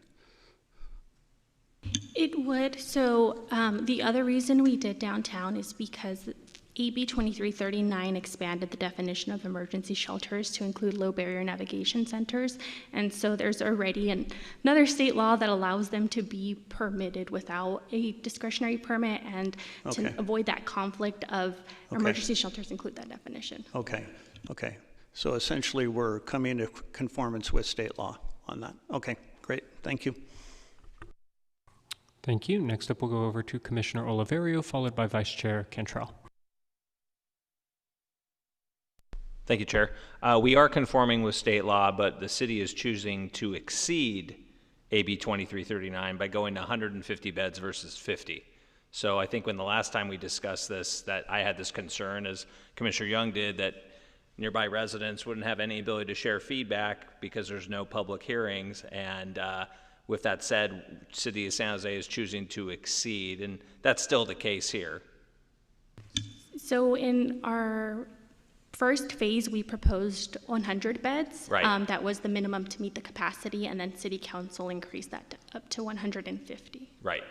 Got it. Yeah, so I didn't support it last time. I'm not going to support it this time. We have to comply with state law, but if I have a choice, especially when I'm going to have residents that will really be upset that they have no say in providing any feedback in a public hearing, I won't be supporting it. Thank you. Thank you. Vice Chair Cantrell. So I think you guys did a really good job of reaching out to organizations that create this type of sheltering. And I think it was really a pretty thorough job of doing that. It doesn't appear that you reached out to communities. Did you? We held a virtual community meeting that was citywide on September 9th. It was held via Zoom, and we did have some community members attend. Okay, good. So tell me about that. How many people are we talking about? 14.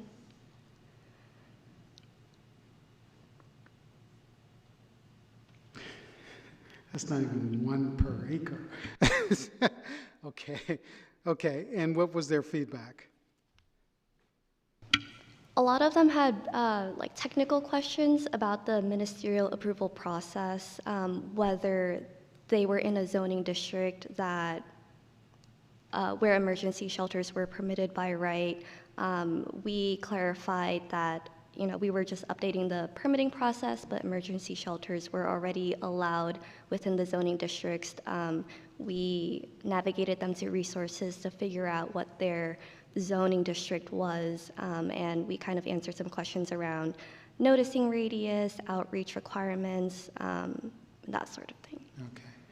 I also noticed that you included congregate housing still, which those agencies that you consulted said was a bad idea. I understand it's much less expensive in the short run, long run, not necessarily so. Why didn't you just take good advice?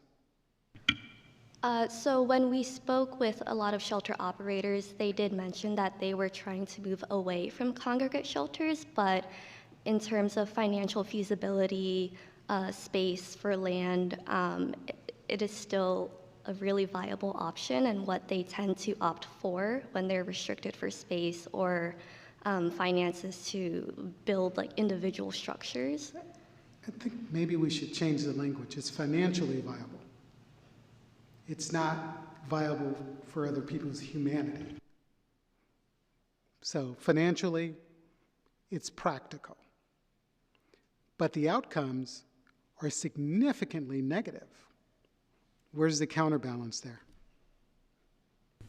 So with the first update, we didn't include the change from only congregate to allow non-congregate. That's why we said that we would come back at the end of this year to allow for those different types of formats.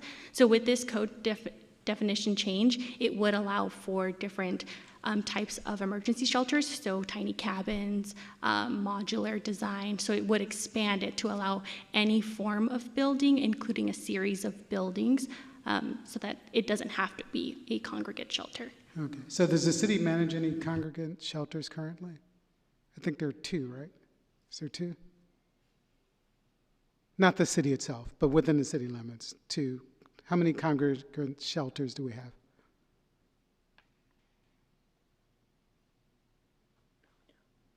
That have gone through this process, there are between 5 and 7. So these only apply to private shelters, so ones that aren't in partnership with the city. And so in the last about 20 years, we've only had about 5 to 7 that have come in for these, and they are all congregate shelters. How many have closed or ceased operation?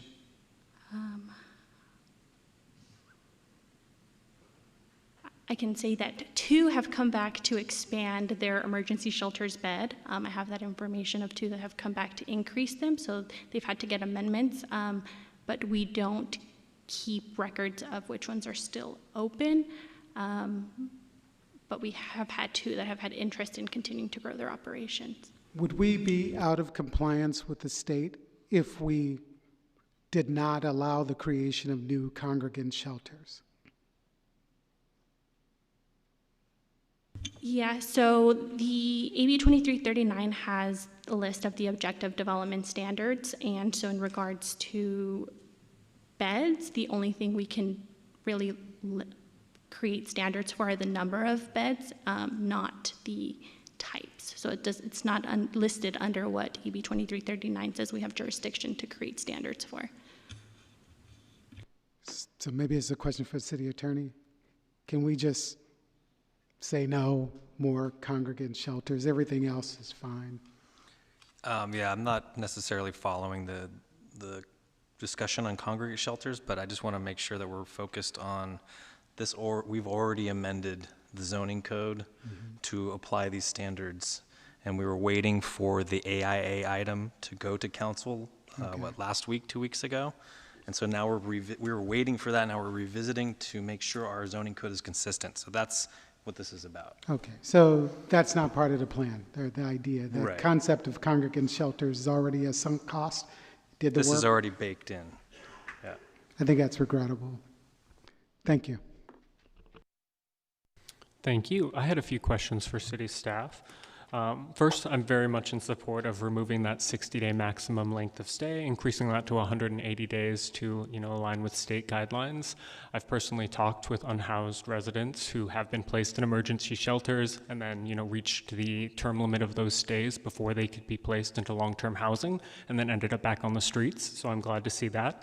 I did have a question since I saw in the staff report that the city's 2023 point-in-time count had a note saying that the majority of single adults need anywhere between 90 days to over a year to successfully exit to permanent housing.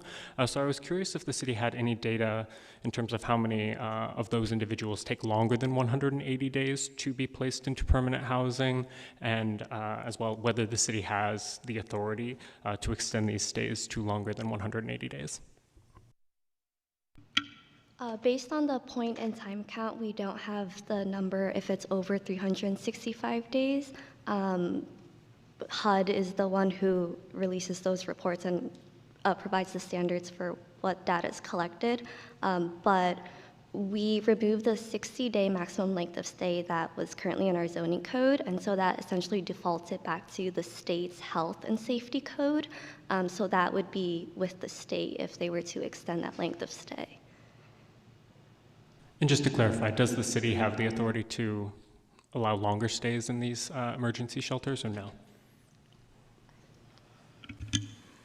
We have, so we currently have one where it can be up to 18 months. So the current code allows if they are enrolled in a drug rehabilitation program, they can stay up to 18 months.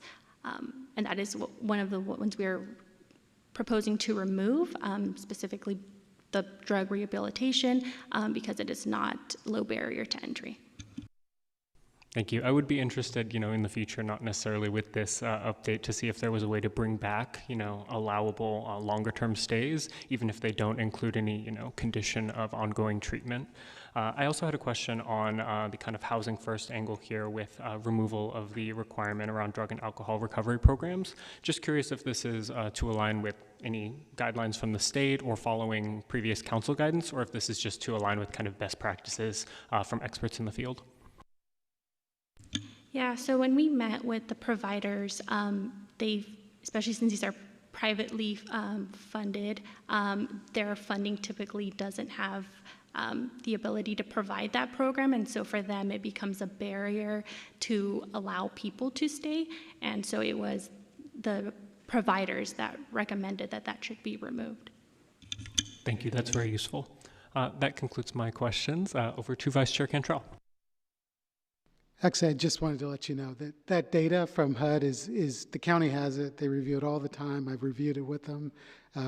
It's easily accessible, so you can definitely find it. I would quote it if I remembered the exact number, but I think substantially so to your statement that more time is absolutely needed, especially in this area. But that's all, just a comment. Thank you. I'm not seeing any other requests to speak here, so if there's any other questions, comments, or a motion. I'll make a motion to approve the staff recommendation. I'll second. Okay, we have a motion to approve the staff recommendation from Commissioner Young with a second from Commissioner Lardnois. I'm not seeing any other hands, so we can move on to a roll call vote. Vice Chair Cantrell.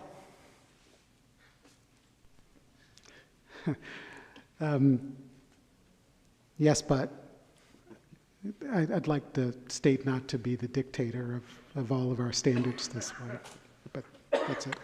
Thank you. Sorry, did you have a question, Commissioner Lardnois? Oh, no, I was just turning my microphone on. Thank you. Commissioner Brosio? Yes. Commissioner Bondal? Yes. Commissioner Bickford is absent. Commissioner Lardnois? Yes. Commissioner Oliverio? No. Commissioner Rosario? Yes. Commissioner Young? Yes. Myself, yes. That is 7 yes, 1 no, 1 absence, so the motion passes.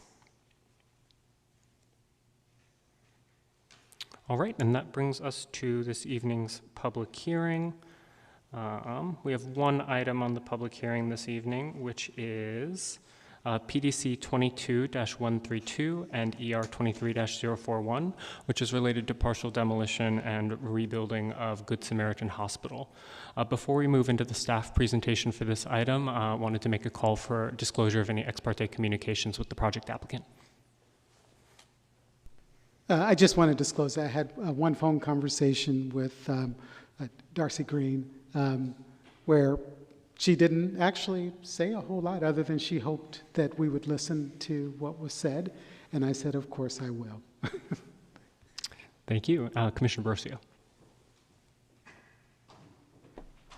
I did speak with a representative from the applicant side on just sharing their proposal before us tonight. Thank you. Thank you. And Commissioner Rosario. I had conversations with Sean Kelly-Rye, Working Partnerships USA, Latinos Contra Cancer, Latino Coalition, and members of NAMI. Thank you. Any other communications to disclose on this item? Yeah, I also had a communication with the applicant, Sean Kelly-Rye and Eddie. Thank you. Not seeing any other hands. So with that, we can turn it over to staff for the project presentation. Good evening, Chair and Commissioners. Hold on one second while I share my screen.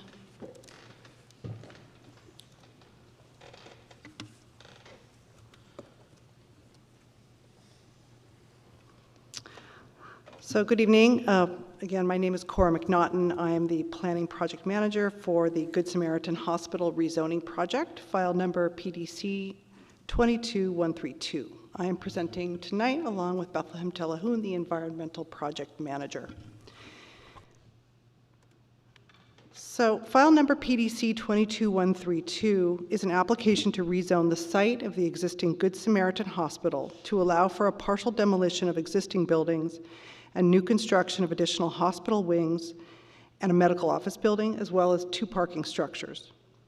Like the Kaiser Hospital project you considered last month, Good Samaritan Hospital is required to meet structural seismic requirements for acute care by 2030, and this rezoning is the first step toward meeting that requirement and upgrading the facility to meet the evolving needs of healthcare provision. The application before you is for a rezoning only. The applicant expects to submit a plan development permit application for construction of the buildings in the coming weeks.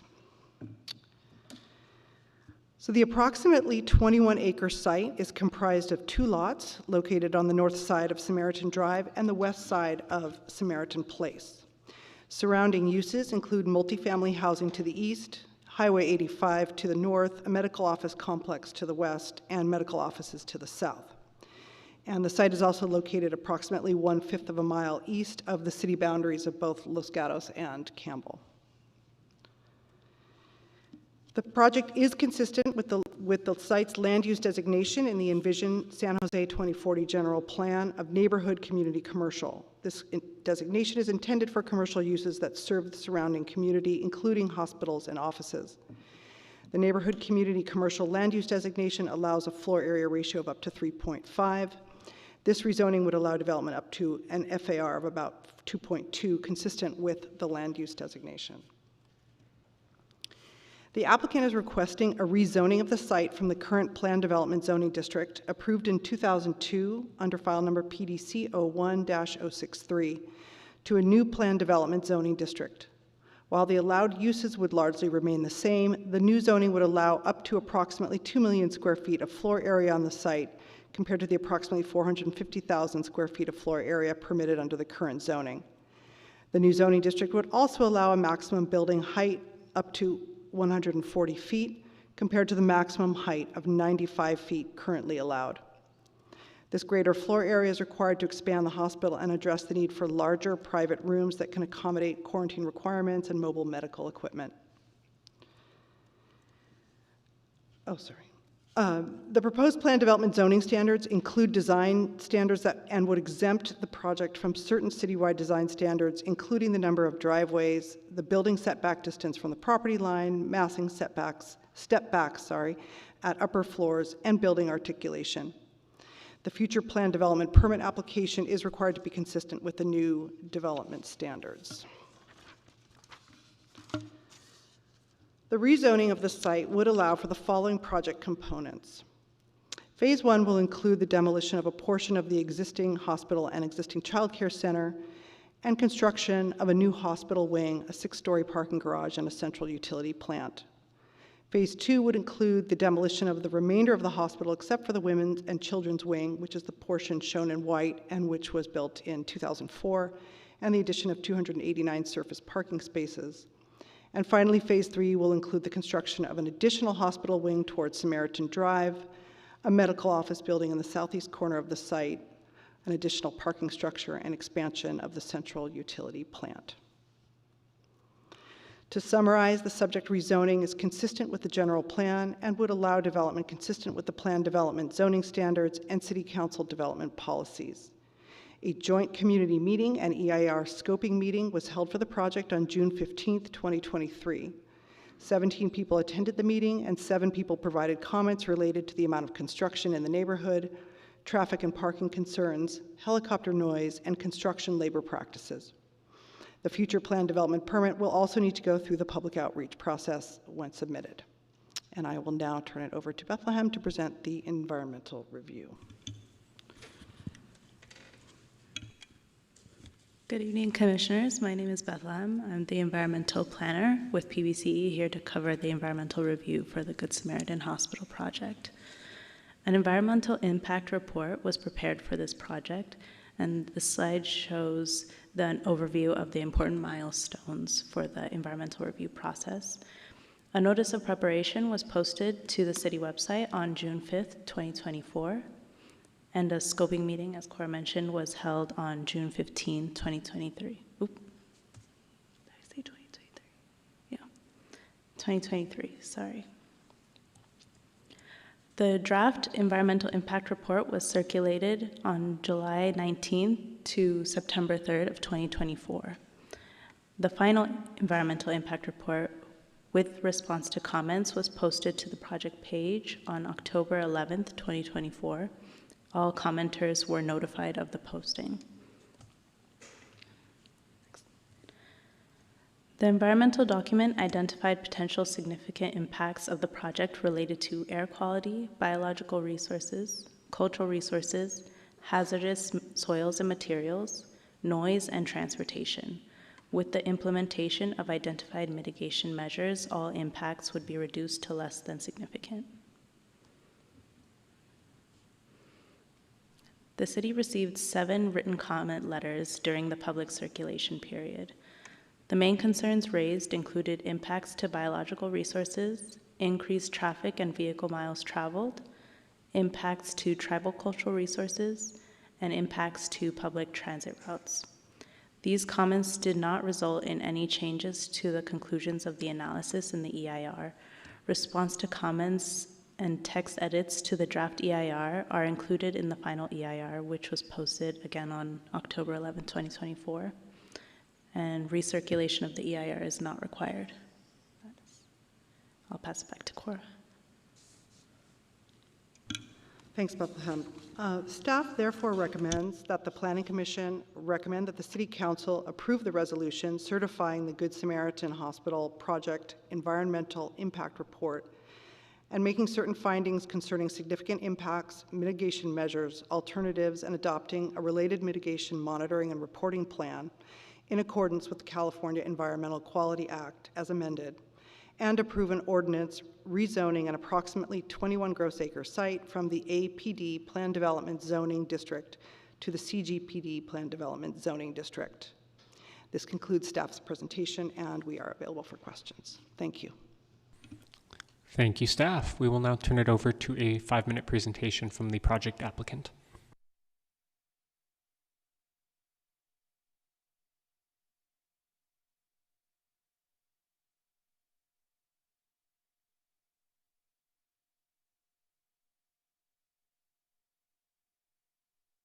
Triplet.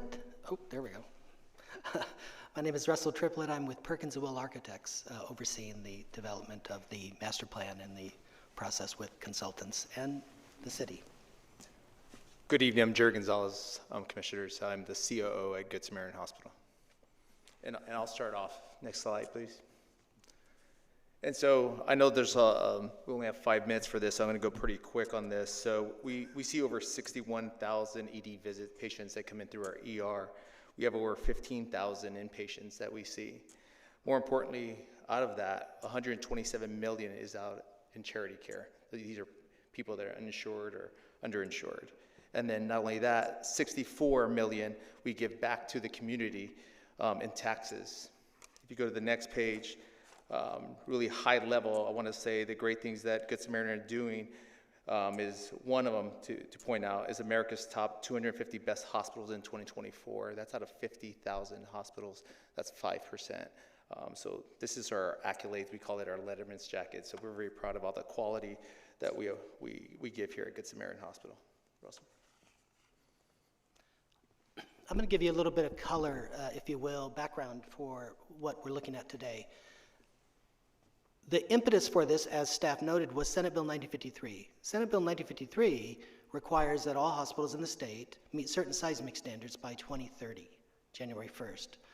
They're mainly focused on buildings that were built before 1973 when the Alquist Act came into being. That's the driver for what this project and this future is.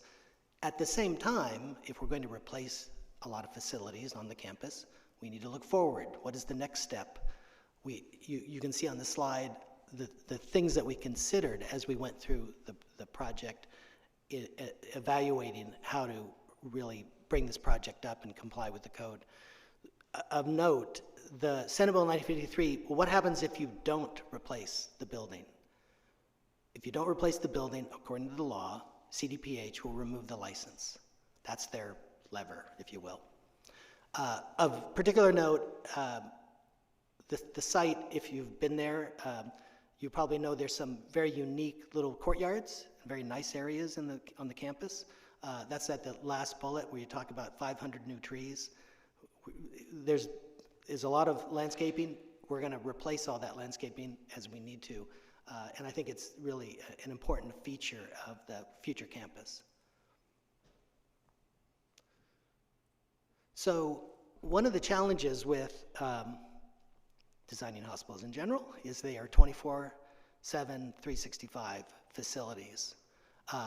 What you're looking at, this is the existing site. There's the existing hospital. And if you notice, the women's building is in blue, highlighted in blue. The reason it's highlighted is that is actually what is termed a compliant building, which means it was built after 73, as noted well after, and it can stay after 2030. So our new building, our replacement building, has to connect to that. Hospitals all have to connect to each other. So it really limits how we can develop this site, where new facilities go, where garages can go, where MOB can go, where the hospital expansion can go, because we have to connect to the existing. So that's what we have now. As noted, it's in phases. This is phase one, and I will say for point of reference, break this down into separate, actually, sub-phases. We have to build the garage first to maintain operations. We can't lose all the parking to build a new building. We need to build a central plant because pretty much right where it says replacement hospital, there's a number of utilities in that area that I need to replace before I can build the new hospital. And then, of course, eventually the new hospital. Now, if you notice in this slide, in phase one, the existing hospital is still there. We can't, again, we have to always be operational. So we can't tear that building down until we're fully operational in the new hospital. So that's why it's shown in this manner. And again, just the physical space on the campus really limits what we can develop and stay operational. That's the key. Demolition of the existing building, this is phase two. So we're in the new building, they're all fully operational, and we can then take down that front and finish our site development. And then phase three this is the future phase. Phase 1 and 2 are actually in the design process right now. We'll be coming back to the city for the plan development permit to work through all the details of that effort. This is the future work, future MOB, medical office building, a future hospital expansion, always need an empty chair on healthcare, and then garage, an additional garage to support those additional facilities in the future. A couple notes. There was a comment that talked about the garage, and there's an accommodation in the city standard. Thank you. You will have an additional 5 minutes after public comment. Thank you. Okay, at this time we will open the floor to public comment. I have a number of speaker cards here for this item. If you'd like to speak on this item and you haven't submitted a speaker card, please do so at this time. So I'll call a couple cards at a time, and you can just queue up at the front of the chamber in front of the microphone. First up, we have Karen DeLumi, Frank Aliotto, Darcy Green, Samantha Rejas, and Bob Brown-Noten.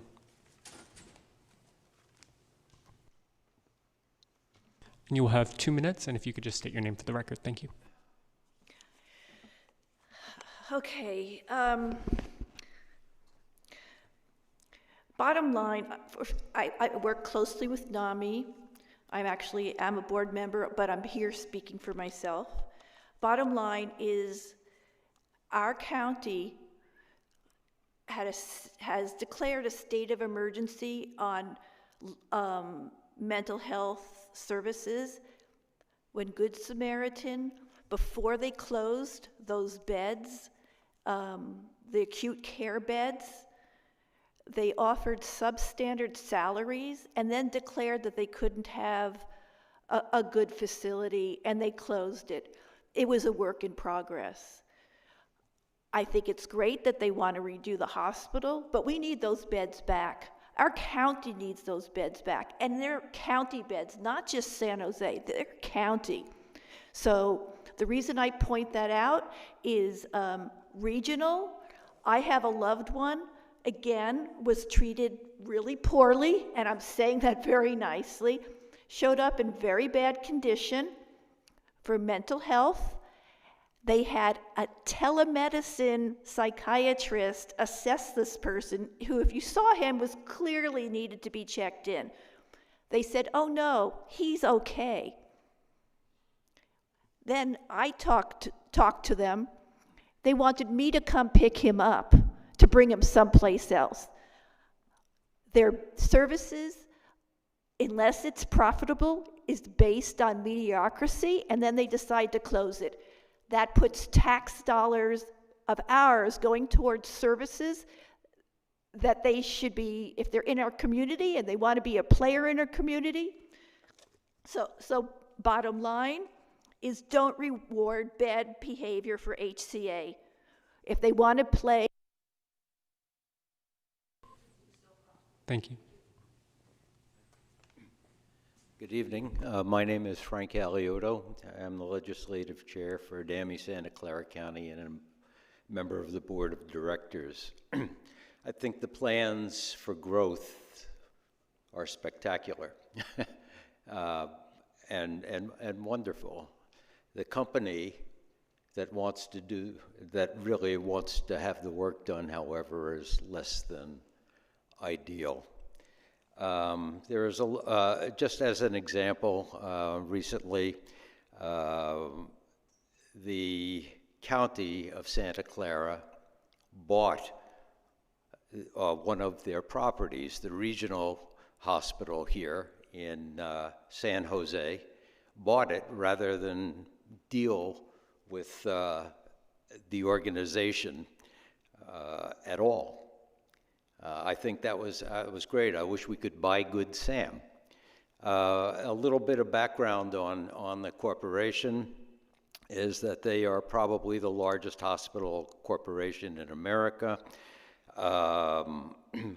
When they were closing the mental health facility at Good Sam, and they were closing the critical natal care facility at Good Sam, their website was bragging of near-record profitability and near-record income. I mean, that's what we're dealing with here. The CEO at that time was taking down about $34 million a year in personal compensation, and here they are closing needed mental health and critical care facilities here in Santa Clara County and in San Jose. I think the project will probably go because of the tax dollars that are involved and the profits. Thank you.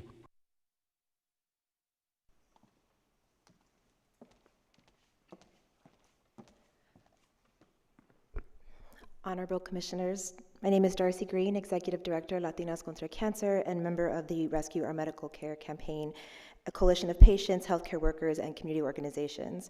We are urging you to reject HCA's proposal for Good Samaritan Hospital and to closely examine their business practices, which we believe conflict with the principles of Envision San Jose 2040 General Plan, before making any recommendation to the City Council. HCA has repeatedly failed our community. They have divested from underserved areas of San Jose, closing critical services such as maternity care and mental health services at regional and Good Samaritan hospitals. Section 6.6 of the general plan encourages healthcare facilities in underserved areas, but HCA has done the opposite, historically abandoning the very communities that need healthcare the most. Section 6.7 emphasizes avoiding healthcare facilities that have adverse impacts on their surroundings. HCA's actions have destabilized our healthcare system, burdening neighboring hospitals, leaving residents with fewer healthcare options.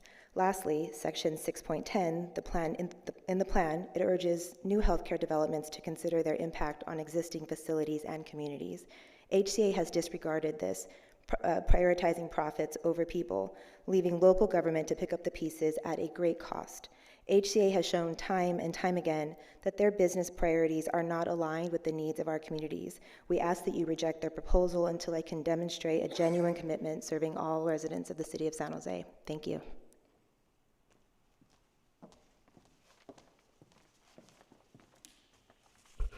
Good evening. My name is Bob Brownstein. I'm a 45-year resident of San Jose. I've spent almost all of that time being an advocate for health services, and I urge the Commission to reject this application by Good Samaritan Hospital. As has already been pointed out, the city's general plan discourages health facilities if they are going to have adverse effects on patients. The record is clear, and it should be noted for the record that the behavior of Good Samaritan Hospital in terms of the closure of their psychiatric unit and one of their pediatric units clearly had adverse effects on patients. In the 45 years that I've been looking at health policy and advocating for health policy in this county and in this city, I've seen O'Connor Hospital close, I've seen San Jose Hospital close, I've seen significant cutbacks at Good Sam, I've seen significant cutbacks at Regional. You can't simply look at these proposal by proposal, site by site, assume that what is promised is going to be delivered, and then pray that the county, through Herculean efforts, is going to stop adverse consequences from being catastrophic consequences.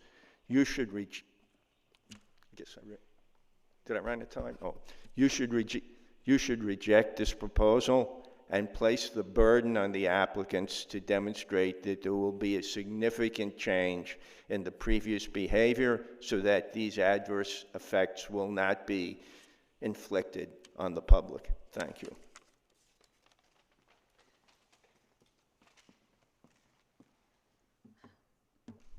Good evening, everybody. My name is Samantha, and I am a fellow for Latinas Contra Cancer. And as a fellow, I have done all my research in their footprint on all the lawsuits they have encountered. This is their footprint. They're going to invest in structures, they're going to invest in clinics, and at the end, they're just going to eliminate it. It's going to leave communities to be rural. So I really hope that this is overturned and not considered. So thank you. Thank you. Our next set of speakers will be Peggy Elwell, Paul James, Betsy Hammer, Gabby Chavez-Lopez, Joanna Paolo Connolly, and Gabrielle Hernandez. So you can all come down to the podium at this time. Thank you.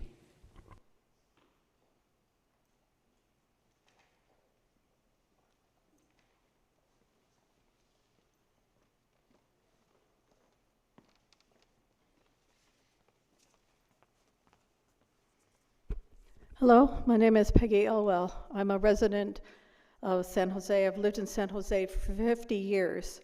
I remember when HCA closed San Jose Medical Center in 2004, where my son had had an emergency appendectomy in 1981. When San Jose Medical Center was closed, HCA assured everyone that since it was buying Alexian Brothers Hospital, there would be hospital services on the east side. Yet HCA has betrayed that trust by closing the maternity and newborn services 4 years ago at Regional, and trauma as well as special stroke and heart attack programs this year. I live a mile from Regional and would depend on that hospital in case of those emergencies. It is obvious that HCA does not care for the well-being of the communities of East San Jose, Milpitas, Gilroy, and Morgan Hill. The closure of the psychiatric facility is another illustration of the fact that HCA cannot be trusted to do the right thing if their bottom line is affected. At a minimum, HCA should be paying for the harm it caused by giving money to Santa Clara County to offset the extra expenses of the acquisition of Regional Medical Center and the cost of restoring services and the opening of a new Latinx medical center on the east side. I would not support approval of the application without these equity issues having been addressed.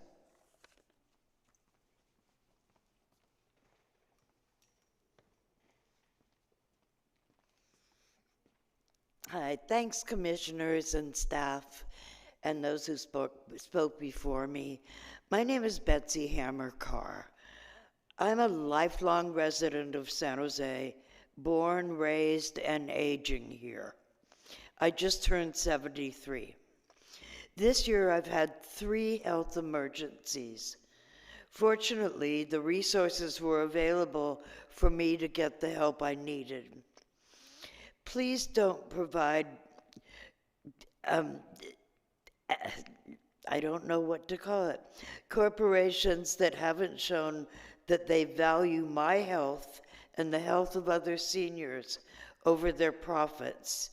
Until HCA can pay for the damages done to Good Sam and regional patients, please do not recommend this expansion.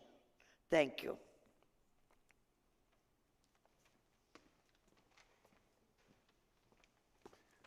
Hi, my name is Paul James. I am a resident for 33 years on Samaritan Drive, so I'm taking a little different angle than everybody else, but still asking that you strongly consider rejecting this proposal. I looked at some of the studies that were posted. Some of them, the traffic was the most interesting one for me. I saw a lot of, we're going to turn people here and turn people there. I saw really no discussions on Samaritan Drive from Samaritan Court to Union. And I don't know if anybody knows how many fatalities have been on that road, how many vehicles have left the road and been on the curbs, or in the last 4 years, we've had a bus stop taken out by a car. Just about 2-3 months ago, we had a car take out a telephone pole, a street sign, almost a full block by Clydell. So I'm concerned that this little turn that we're going to have, right now it's just a pinch point, but it's like Venturi effect of cars coming through down the street, most of them exceeding the speed limit. So my concern really here is that we want some kind of protection for our neighborhood, that we're not seeing an increase in traffic. There has to be an increase in traffic. And I've got, and can share with you if anyone's interested, I've got pictures, videos of cars backing up from Union Avenue almost to Samaritan Court. Now, this is before the hospital has any additions. So I'd like to find, can you find a better way? If this has to go forward, find a better way for traffic. The other point I just want to make, because I know I'm running out of time, is the amount of, what is it, 150 square or cubic, 150,000 cubic yards of, demolition being brought, how are we going to? Thank you.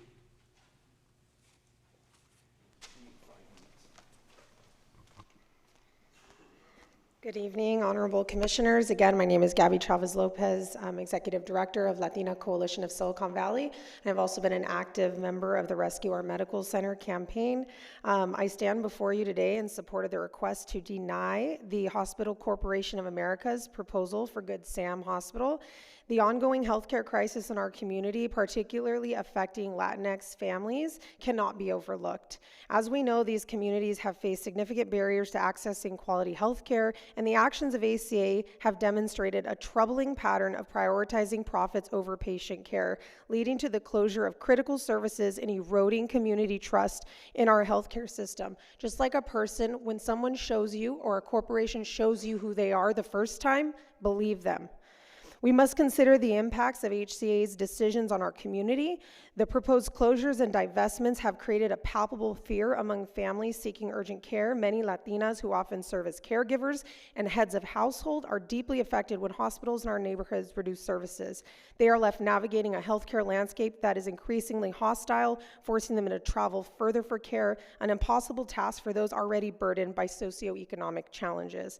Additionally, HCA's lack of commitment to underserved areas, as we've seen in the East Side, has outlined in the Envision San Jose 2040 General Plan, is a disservice to our community. If the Planning Commission allows HCA to operate unchecked, we risk further jeopardizing the health and well-being of our families. So we urge you to prioritize the health and safety of our community by denying HCA's proposals. Let's ensure that our healthcare facilities serve the needs of all San Jose residents, particularly those that have been historically marginalized. Like people, when companies show you who they are, believe them. Thank you.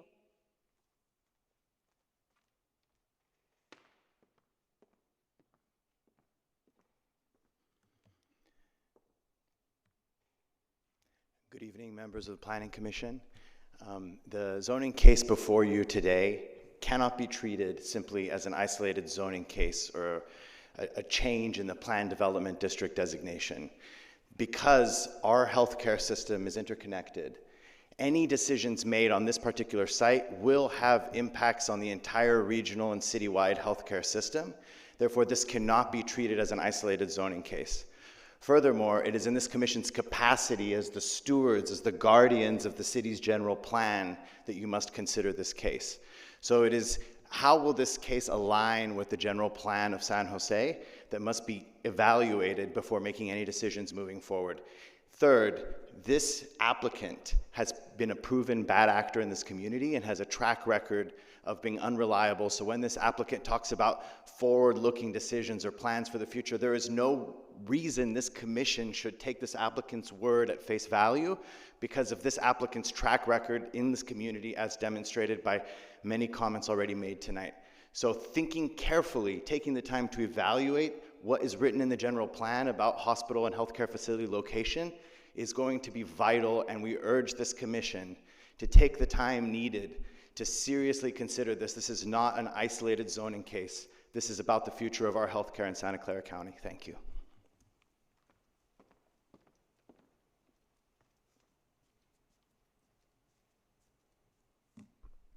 How you doing, commissioners? Thank you for your patience and listening to us. My name is Gabriel Hernandez. I'm the director of the Si Se Puede Collective. We work with thousands of families on the east side. What we tried to do in this letter is to give you those places in the general plan where you're empowered to do something. When we first saw that they were going to come to get rezoning and permits and all this, it was sort of like, well, that's doors and windows and egress from the sidewalks and streets and blah, blah, blah. And really, the general plan actually empowers you to take a look at the impacts on families, on community, and even on the workers. It says workers in there. If you look at the general plan, hospital comes up more than 40, 50 times. And so what we tried to do is find those ones that are specific to the situation here. You've already heard their pattern. They said they would close San Jose Hospital, and we had regional. They promised us regional. They started to divest in regional, and then now they just walked away from it. So now the county's going to have to pick it up.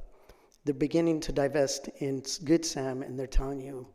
So before they give you any plans, ask them what kind of services they're going to have within those walls and the impact it's going to have on our families. Because again, at some point in time, we're going to foot the bill. The residents of the city, the residents of the county, we're going to foot the bill, okay? Their name is not Healthcare Corporation of America. It's Hospital Corporation of America. They build hospitals to make money regardless of the services inside them, regardless of the communities that they're in. And when it doesn't make money, they just walk away. Don't let them do this again.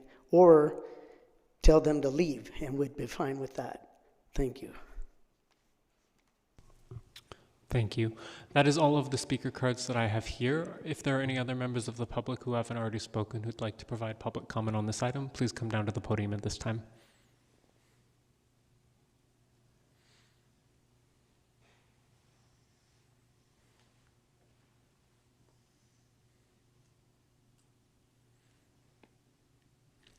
And if you could just state your name for the record, and then you'll have 2 minutes. My name is Lisa James. I'm a lifelong resident of Cambrian area.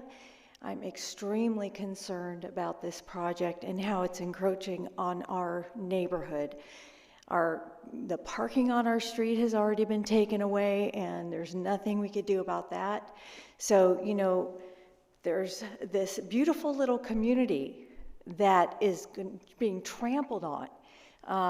You know, they're changing the whole street structure. It's going to be like a bigger thoroughfare than it already is. So, you know, kids won't be able to walk and play in the front yard. It's just going to be horrible. The other concern we have is the environmental impact, and I'm not quite sure what has been looked at so far as any toxins in the earth that's going to be dug up, and also the amount of earth that's going to be moved and dirt, up and down our street, and how that's going to impact us. And, so those are some major concerns. I really hope that you reject this. Thanks. Thank you. And I'll pause here for just one more final call for any additional members of the public who'd like to speak. Okay, I'm not seeing anyone else move forward. So with that, we will turn it back over to the project applicant for an additional 5 minutes of closing remarks.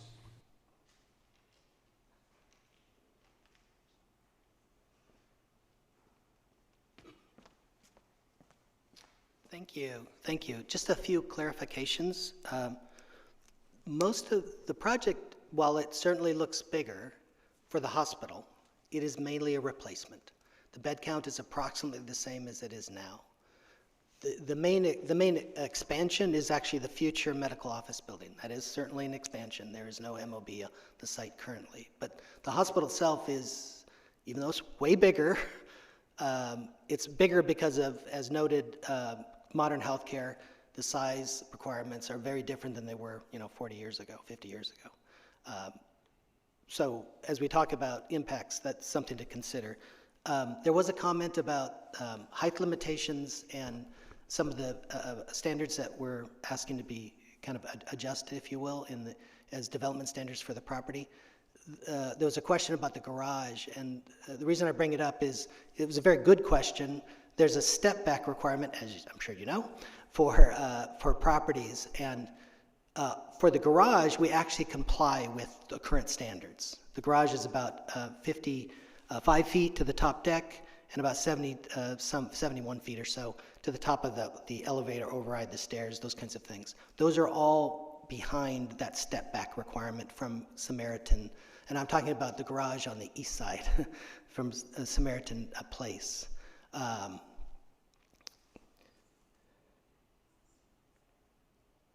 And the height limitation was really meant for the hospital, not for the garage. Obviously, it's a lot smaller, shorter.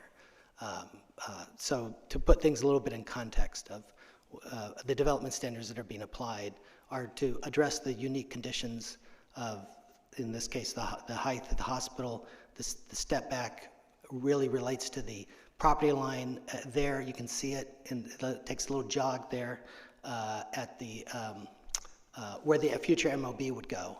And that step back would be very difficult, if not impossible, to actually implement in that location. And so that's why we're asking for some adjustment to do the standard on that one. So, and I'm here to answer any questions. Thank you. Thank you. So we have a number of hands for commissioner discussion. We will get things started with Commissioner Oliverio, followed by Vice Chair Cantrell, and then Commissioner Rosario. Thank you, Chair. Staff, this looks remarkably similar to something we saw last month, which was a private hospital coming forward because the state law says you must meet a seismic retrofit, and they're coming back to phase it, right? They're going to build, and they can't just demolish it, right? Because the hospital has to be in operation. So they're using other piece of land to build, demolish, and then bring online. And I mean, it seems very similar. Do I have anything wrong about that? No, it's the motivation is the same. Got it. And then, City Attorney, does the City of San Jose regulate the services or business practices of hospitals, or is that the domain of the California Department of Public Health, CDPH, I think? The city does not regulate. Got it. Now, the applicant, I believe there's a chief operating officer here. Do you mind coming down for a moment?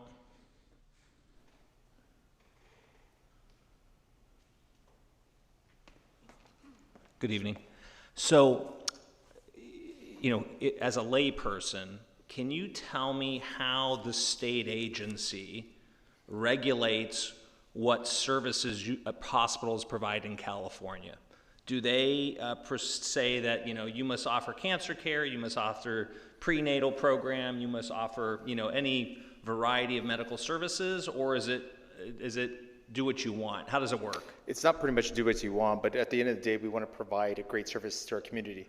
And if for example, there's no physicians, psychiatrists there, and we're not giving fair justice, then we shouldn't be doing that kind of service. And so we want to concentrate on things that we can do and do really well, whether it's cardiac, orthopedics, neurology, whatever it is like that. And then in terms of psychiatry, hang on a sec, because I'm not asking you that, and I appreciate that. Yeah. But at the end of the day, this state agency licenses you, correct? Correct. They regulate you. Correct. And you have to comply with them to stay in business operationally. Correct. And so ultimately, what you choose to offer as HCA in this site versus Kaiser somewhere else or Prime in Southern California, literally any given hospital can offer whatever services they want or do not want to offer, and that is all has some level of overview by the state agency. Let me clarify. Maybe I can answer half your question. There's a minimum number of services and types of Hey, put the speaker back on. a hospital. Got it. So you have to have med-surg beds. You have to have critical care beds. Actually, those are supplemental services. There's basic services and supplemental services, all licensed by CDPH, as you noted. And there's the minimal requirements, and then there's the supplemental requirements that you can provide if you want. As an example, you don't have to have a emergency department to be a hospital. That's a supplemental. So service you're can telling provide me or not provide. the state agency has a minimum threshold of services a hospital has to be provided. There's 8 basic services. One more time? 8 basic services. Got it, 8 basic services. So if I look at a hospital in California, whether it's in Eureka or San Jose or Fresno, those hospitals meet that minimum of those 8 basic services. Absolutely. And then out of the other, how many there are, they all offer different services above and beyond, or maybe just the 8 that's the minimum, based on where it's located, based on what they're doing. Yeah. Yes, that would be correct. Okay, got it. And then when you decided, or HCA decided to do X amount of beds, like in the case of Kaiser, they came forward and they actually increased the bed count, and they didn't reveal their formula of like how they come to that financial planning and analysis decision on how many beds to offer. I'm assuming at the same rate, someone in your, the corporation said, this is how many beds we think you need for the future. And does the state agency regulate number of beds? They regulate it from the perspective they license the beds, but they don't tell you how many beds or what kind, except for med-surg. You have to have med-surg beds to be a hospital. That's one of the 8 basic services. I'll speak for HCA. They have an internal group.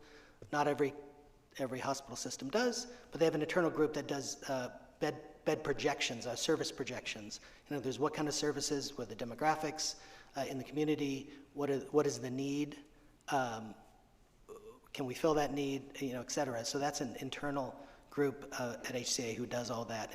And so our bed counts are based on those analyses that are done internally. Got it. And then a question out of curiosity, does the state regulate hospitals? And in your first slide, you showed something to the extent of like people that couldn't pay, or I don't know what the term was. It was charitable Charity or something. care. How does the state regulate that? Does a hospital, do they have a choice, or they don't have a choice? I mean, how does that work, just on that one criteria? We don't. We see all patients. Anybody that comes through our door, we treat. Got it. So you're telling me there are hospitals in the state of California that say, sorry, no dice? No. Well, Yeah. that's more your expertise. but no, they don't. Hospitals cannot Yes. legally turn people away. Got it. Okay. Well, I mean, I think this is a very interesting topic outside of the land use aspect of this, and I think it's very interesting about, how healthcare is provided in the United States. It's mostly fundamentally done through a private system, and then of course we have our county, which is does it in a pretty large manner, larger than most counties. But I literally see this as really what the same thing we had a month ago, which is a private entity that is a hospital that has to comply with state law, that's privately funding their own retrofit and their own expansion, that provides a service that is high. I mean, we couldn't do without, right? We have to have a hospital in our community to provide service, and it just can't be the county. It has to be private entities as well.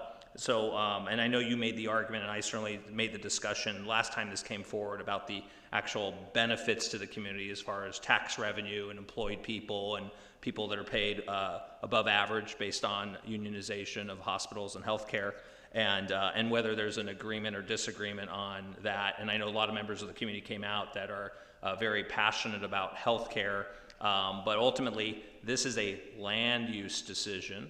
It's not I'm not the regulatory body, and if you want to tell the city council to become a regulatory body, then I think you could do that in a couple weeks. But as far as the planning commission, we're very narrow purpose here, and so I certainly want to make a motion to support the staff recommendation to move forward with this hospital expansion, or whatever we want to call it, remodel, seismic retrofit, etc.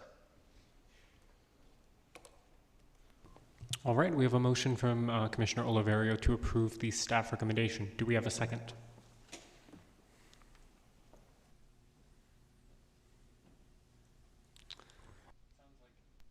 It sounds like at least at this time we do not, so I think we will continue discussion. That's okay. I just want to be on the record as supporting our hospital system that many of the people we know have relied on for decades. Thank you. Thank you. Next up, we will go to Vice Chair Cantrell, followed by Commissioners Rosario and Borosio. Okay. All right. I have a lot of questions. Can we have the applicant and the brilliant architect who knows a lot about healthcare come forward? You also, sir. Thank you. What are those 8 services? Okay, a little quiz.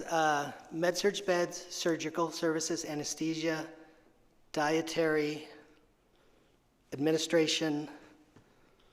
I'm missing a couple. I can't think of the others off the top of my head. Okay. There's support. The others are support services.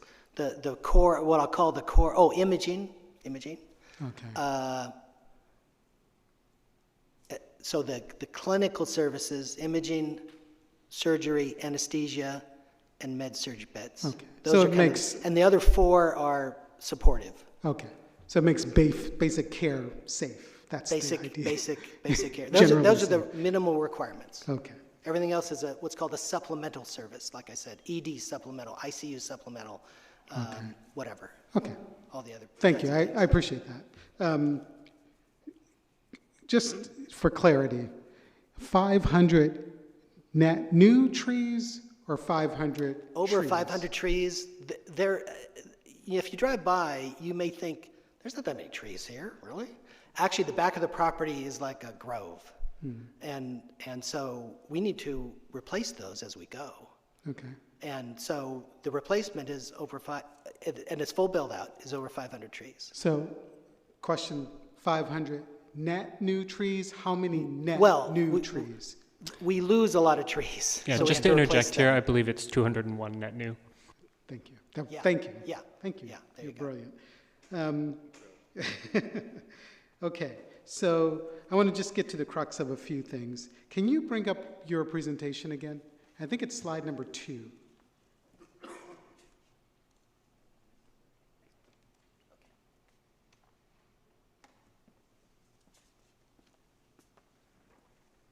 There we go.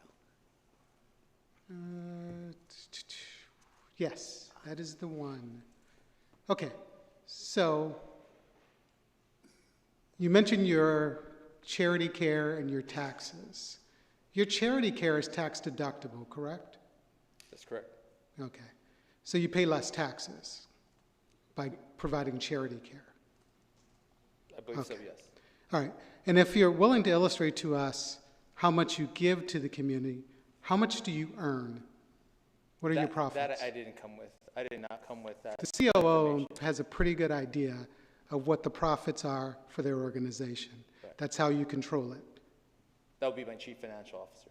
Yeah, but he tells you so that you can control it. You have no idea what the profit is? Right off the top of my head, no, I do not, sir. My apologies. Can you quantify it? Can you quantify it? Is it measured in millions, tens of millions, hundred millions, in the billions? Millions. How much? In the millions. In the millions. Okay. So you do profit from these services. Correct. And you're like a normal business. Correct. You want to maximize profitability. Correct. As everyone likely should. When you say that you are building this new center with no additional rooms, but larger rooms, is that a move to maximize profitability or to provide better service? At the end of the day, we want to provide the best service we can. So, you know, I mean, we're providing the same amount of service. We have 474 licensed beds currently. And those beds are in double rooms. You're talking about private rooms, right? So we will have private rooms, correct? Right. So do you charge more for private rooms No. or less? No, we do not charge more for private rooms. You do not charge do more? not. So if I'm in a room with two people, I pay the same You price pay as a room by myself? My understanding, yes. Is that true? I would say the standard, this doesn't address your question, the standard of care is moving to private rooms. It's the current standard that every hospital should be, in my humble opinion, going toward, and that's what HCA is doing here. Okay. I accept that that's your standard of care. That's a generous standard of care. I haven't seen that myself in the hospitals that I've been at with family members, but that's good to know. So we don't know what your profit is, we just know that you're profitable. And we know that you seem to get to a point of diminishing returns by which you decide to close specific operations, correct? Is it because those operations don't return profitability, or what's the reason for stopping those services? Well, for psychiatric, for example, inpatient behavioral health, we didn't have enough psychiatrists at the end of the day, and it was hard to keep those doors open to take care of our patients. Go ahead. To clarify, this is at Mission Oaks Hospital. I Correct. think you're referring to the psych beds, not at Good Samaritan. Yeah. But we have not You know closed. what's interesting, though? There seems to be some sort of consistency in your operations in terms of acquiring and divesting of hospitals and communities. There seems to be part of your kind of modus operandi, right? And you acquire them, and then you divest yourself of them. What motivates that? Is it service to the community? So your organization somehow reaches a diminishing scale of your ability to provide services in specific communities. Is that what you're saying? What I'm saying in terms of Good Samaritan Hospital, because that's where I work, what we want to do is provide the best service, and the services that we can provide, we want to keep those open. Okay. I don't see that as a pattern of your operations. Your pattern seems to be to maximize profitability at all costs, including cost to the community. That's not what good business does. I completely support maximizing profitability of any good business. I think that's the mission. Your shareholders want nothing less than that. But when you divest from communities because you're no longer profitable, you provide significant harm to communities that have become dependent on your service. For you to say that you can tell me to the point how much money you give in services and paying taxes, but you can't even grossly approximate your profit, doesn't make sense to me. You are a for-profit organization that puts a profit motivation on people's health, even to the point where you hurt them, entire communities. Now, I understand my fellow commissioners' rationale. That we're a planning commission. That's what we are, and we're talking about a land use issue.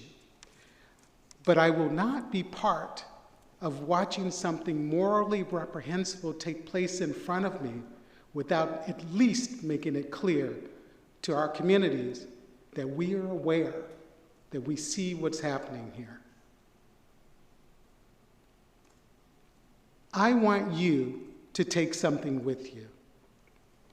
All of our communities are important. All of the people in our communities are more important. They are more important than your profits. You need to consider that. If you're a hospital, you are a public benefit organization. You're a hospital. You're not a clinic. You're not a surgeries. You are a hospital. You are there for public benefit. You're not there to extract profit and leave communities in a lurch. That's morally reprehensible, and you should know that. You run an organization. You should know the distinction. Thank you. Thank you. Next in the queue, we have Commissioners Rosario and Barocio. I don't really have any questions. Feel free to sit down. Thank you. Okay, we will move on to Commissioner Barocio. I did have a few comments that I wanted to make, though, and of course, questions for staff, just not the applicant. I find this to be a very interesting issue. I've worked as an attorney for companies that have been owned by PE firms, private equity. I left my job once as a tech attorney to become a turnaround CEO of a network of health centers. We serve 95,000 patients throughout Santa Clara County, most of whom are on Medi-Cal, most of whom are on the east side of San Jose, Gilroy, et cetera. I also served on the Health Advisory Commission, and I was chair of the Emergency Services Committee.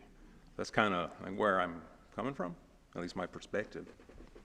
And my main question was, does land use have a nexus with our city's values and the city's morals, right? I mean, it's a land use question, sure. Now, without a doubt, Healthcare Corporation America is a bad actor in San Jose. Should the city of San Jose address that?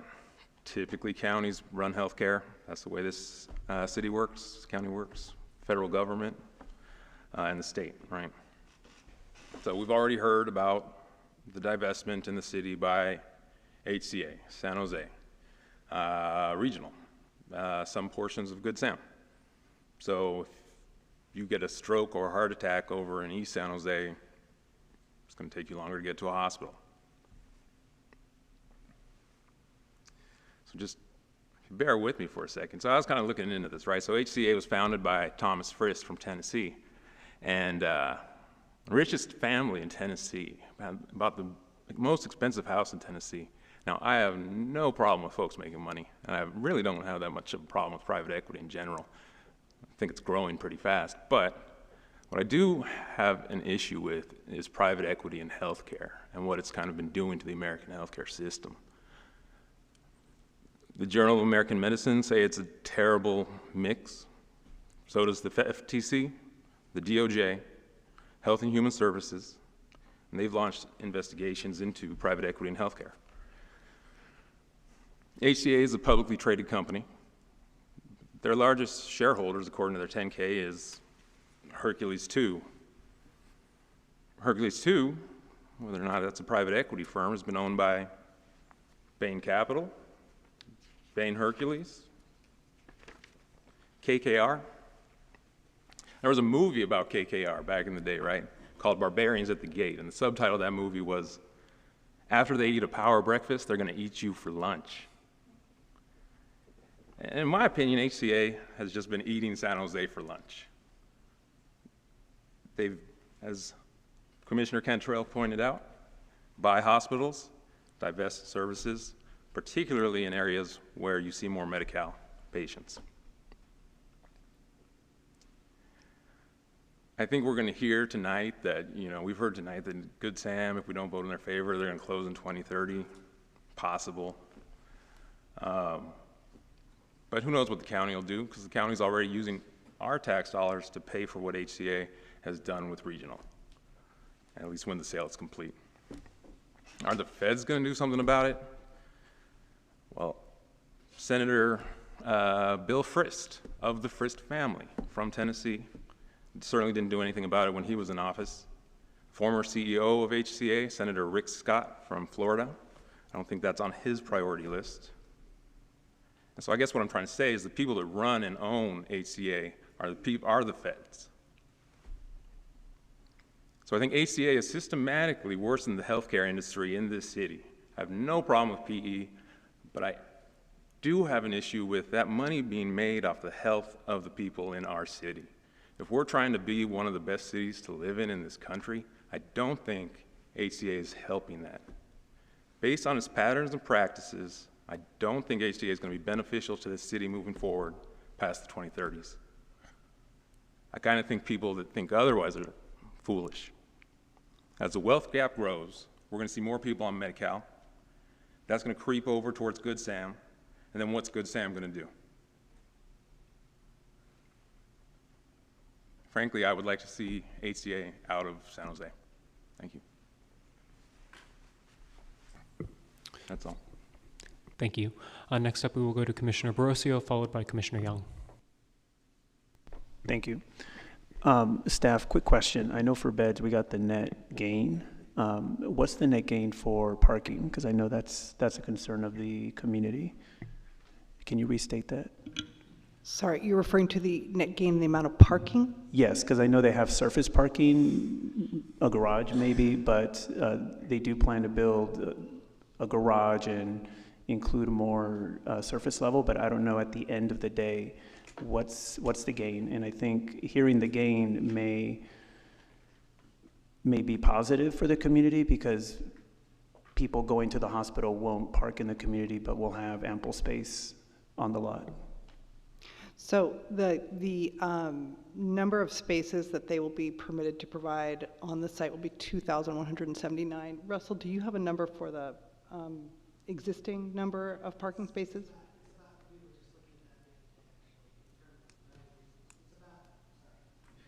Okay, thank you. Thank you for coming down and clarifying. The existing parking count on the property is approximately 1,040, I believe, maybe, give or take 10 spaces, something like that. And then at the end of the day, is it 2,079 after it's all? That sounds right. Built out. So it is a double in parking space. And is it Costco size, or are we talking like little? No, it's like little strips. Regular size spaces. Okay, I'll say. I mean, we can fit 2,000 in the same lot, but I mean. Well, that's why we have garages, to densify it, so have more parking to the land.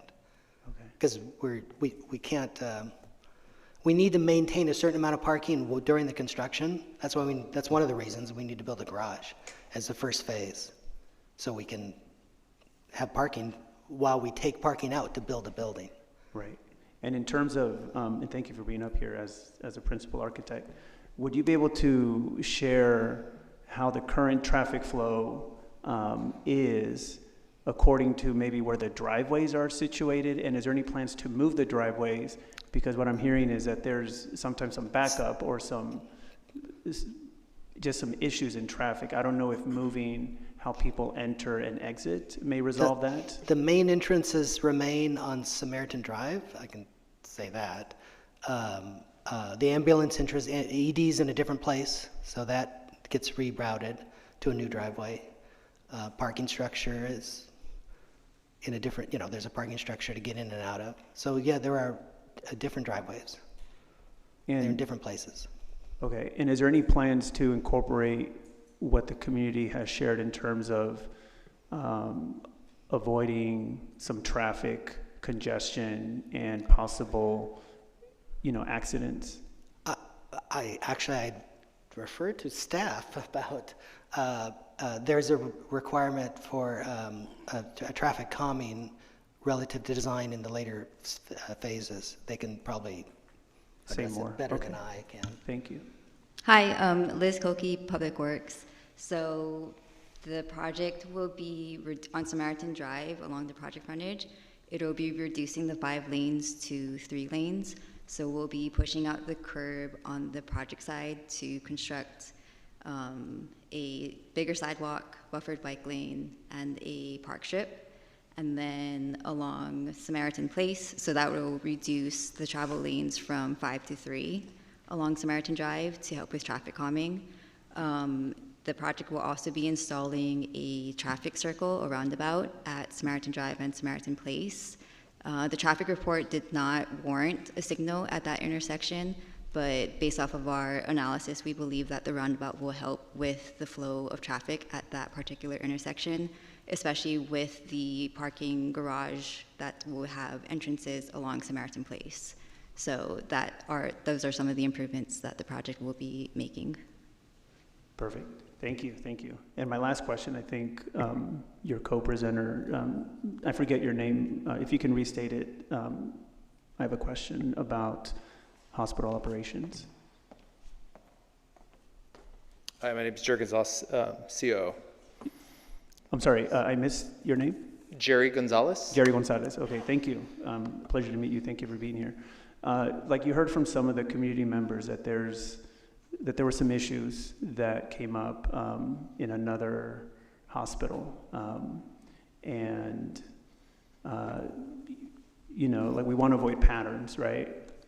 So what would be your response to some of the issues raised in terms of care given to populations that are historically underserved and also the Latino community? Well, first off, excuse me, I really came here to talk about land use and stuff like that. I did not come prepared to talk about regional or closing things. Well, first and foremost, I don't know, I'm Hispanic, as you can see. And so we take care of all our any population that comes through our doors. Okay. But I think something that we have to keep in mind is that you want to expand, you want to provide a service, and we want to help you expand and facilitate that, but at the same time, the thing that we have to look for, everything's connected in the general plan. So service to community is connected. So some level of response to, with this acceptance, you are accepting being a responsible hospital for the community. So to me, the decision's connected. But if you refuse to respond, then that's fine. But I don't know if you have a response. I don't refuse to respond. I just feel that, you know, we could have talked about this a lot sooner and really hashed this portion out. I mean, once again, like I was asked to come to talk about land use. If we were going to be talking about this, I would have really come prepared for that and use that time and maybe have our CEO here at that time as well. So my apologies, I did not come prepared for that. But once again, my job as CEO and you know, above all else, we're committed to the care and improvement of human life. That's what we do every single day at Good Samaritan Hospital. Right, and under that, is there some metrics that you can share that point to the services provided to patients, right? Patients. Is there some sort of, in terms of the charity, in terms of the community service, is there something that speaks to your commitment to improving some of those headlines that unfortunately follow this project, right? So I'm just trying to give you an opportunity to maybe speak to those points that could maybe relieve some of our concerns and some of the concerns of the community. So then that way this project can move forward. Yeah, no, most definitely, and I hear you all, I really do. And at the end of the day, I want to provide the best answer. I don't want to provide my answer. I want to provide the answer for Good Samaritan Hospital. And so once again, like I said, I came prepared for land use. I did not be prepared to talk about other, priorities that you have right now in terms of talking about regional or care that, we did not give or did give. I really would like to use this time to talk about land use, and if we would like to do this and talk about other, issues that we have, then we could bring that at another time. Thank you for your response. Yes, thank you. That's it. Thank you. Thank you. We'll go over to Commissioner Young. Thank you, Chair. So a couple things. One is I live out in District 9, so I'm pretty close to Good Samaritan.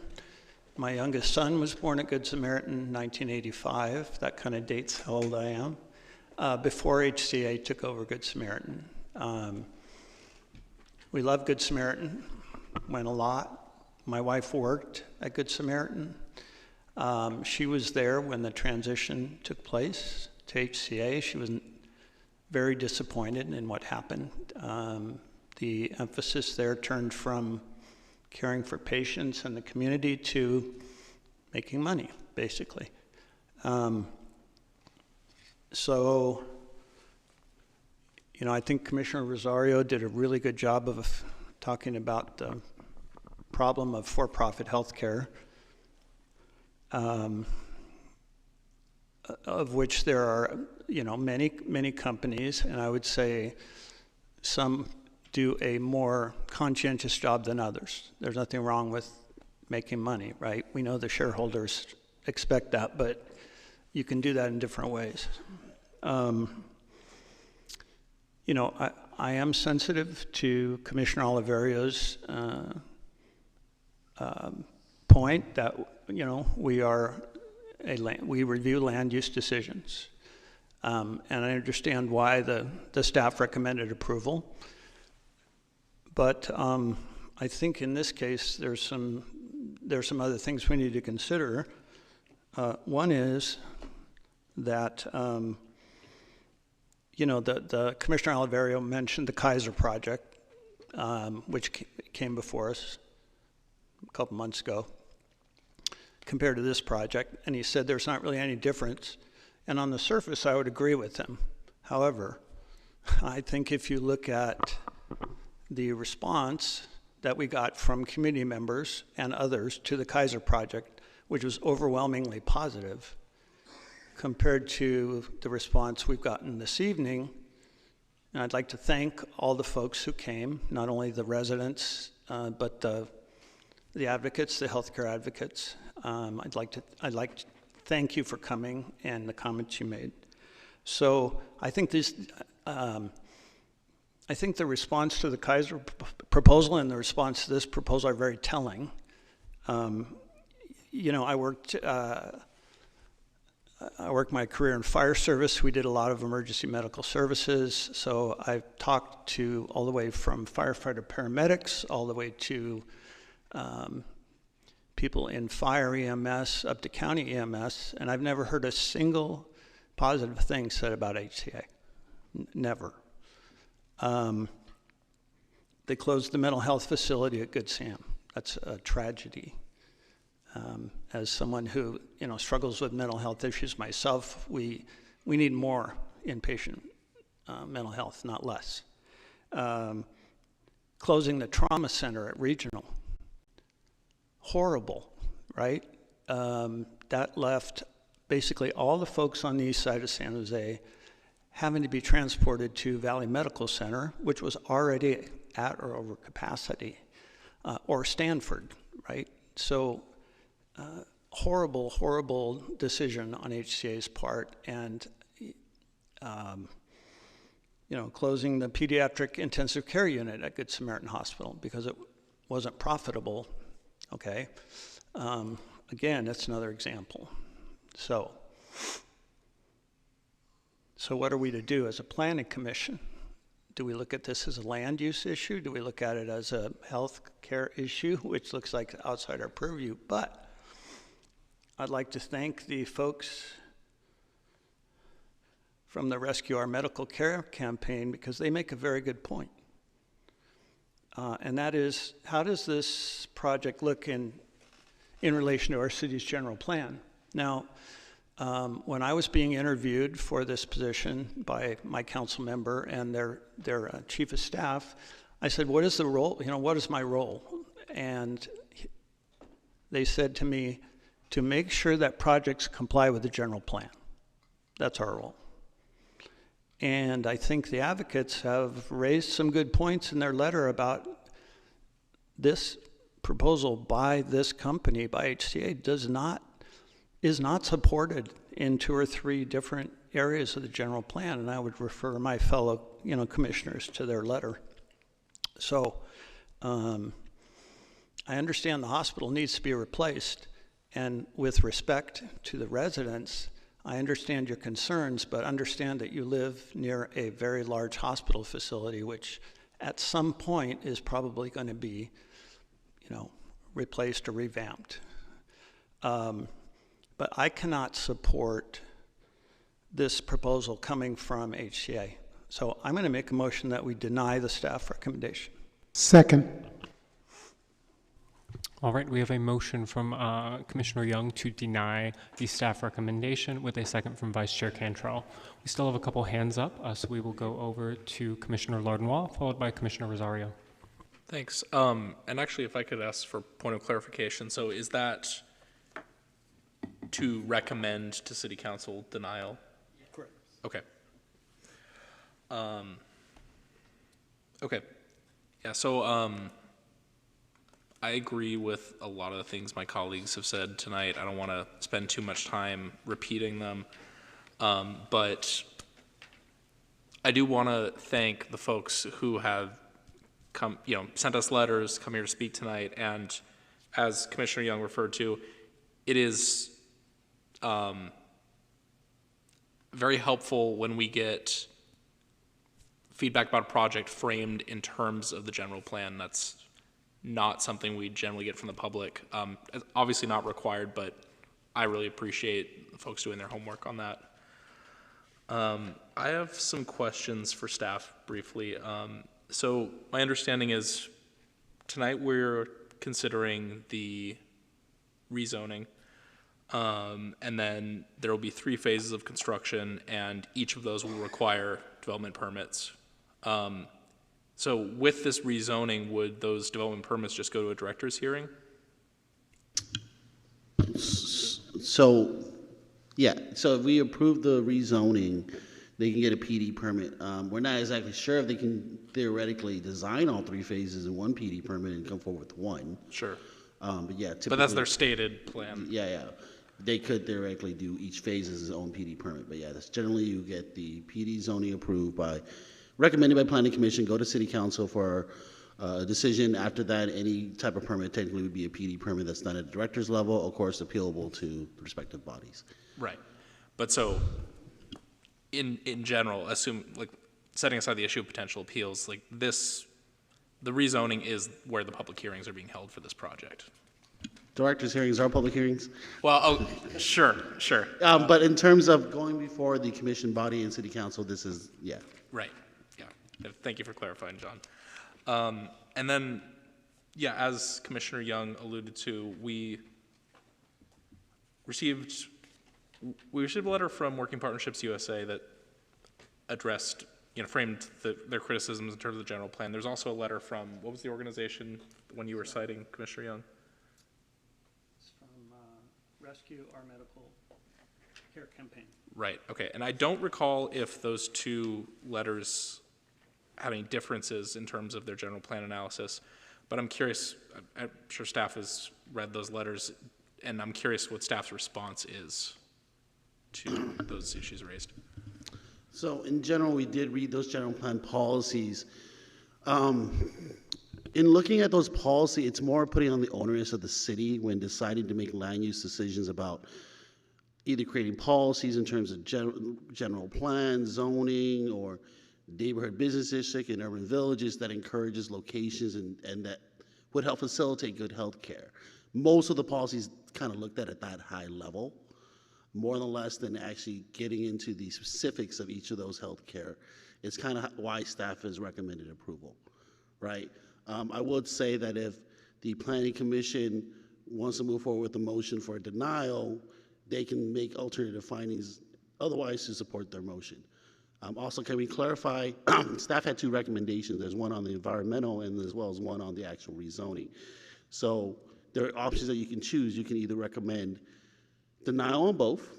You would have to make finding on why you're denying the environmental, or you can recommend still passing the environmental for certification, but then recommend denial of the rezoning or approval, whatever. But can we clarification on the motion when you guys ultimately decide?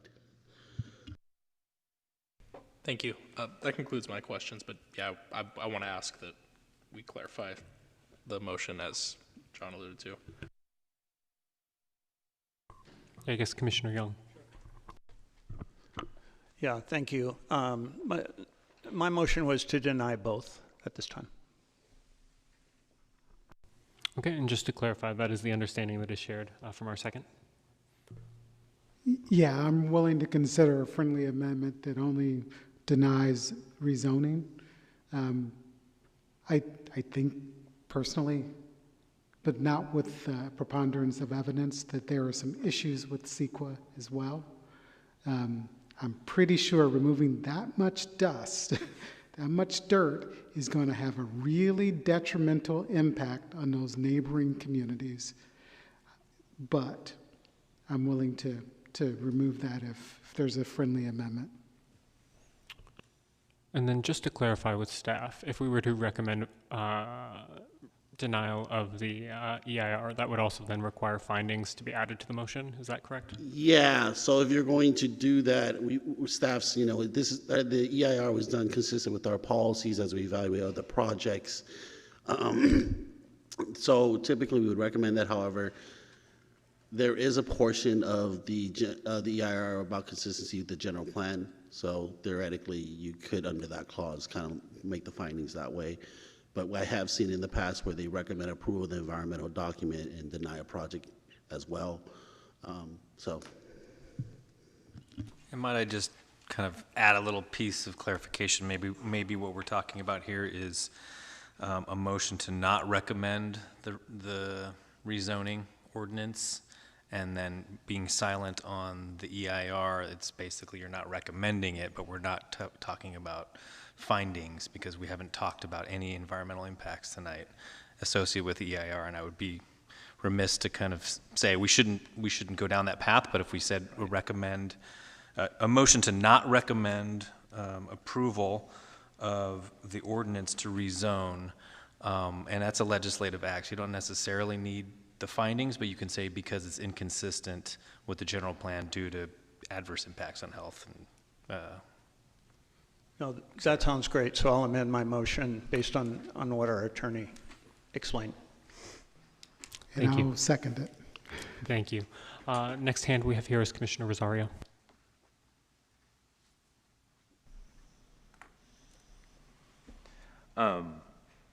Yeah, I too found the CEO's answer about not knowing the profit odd.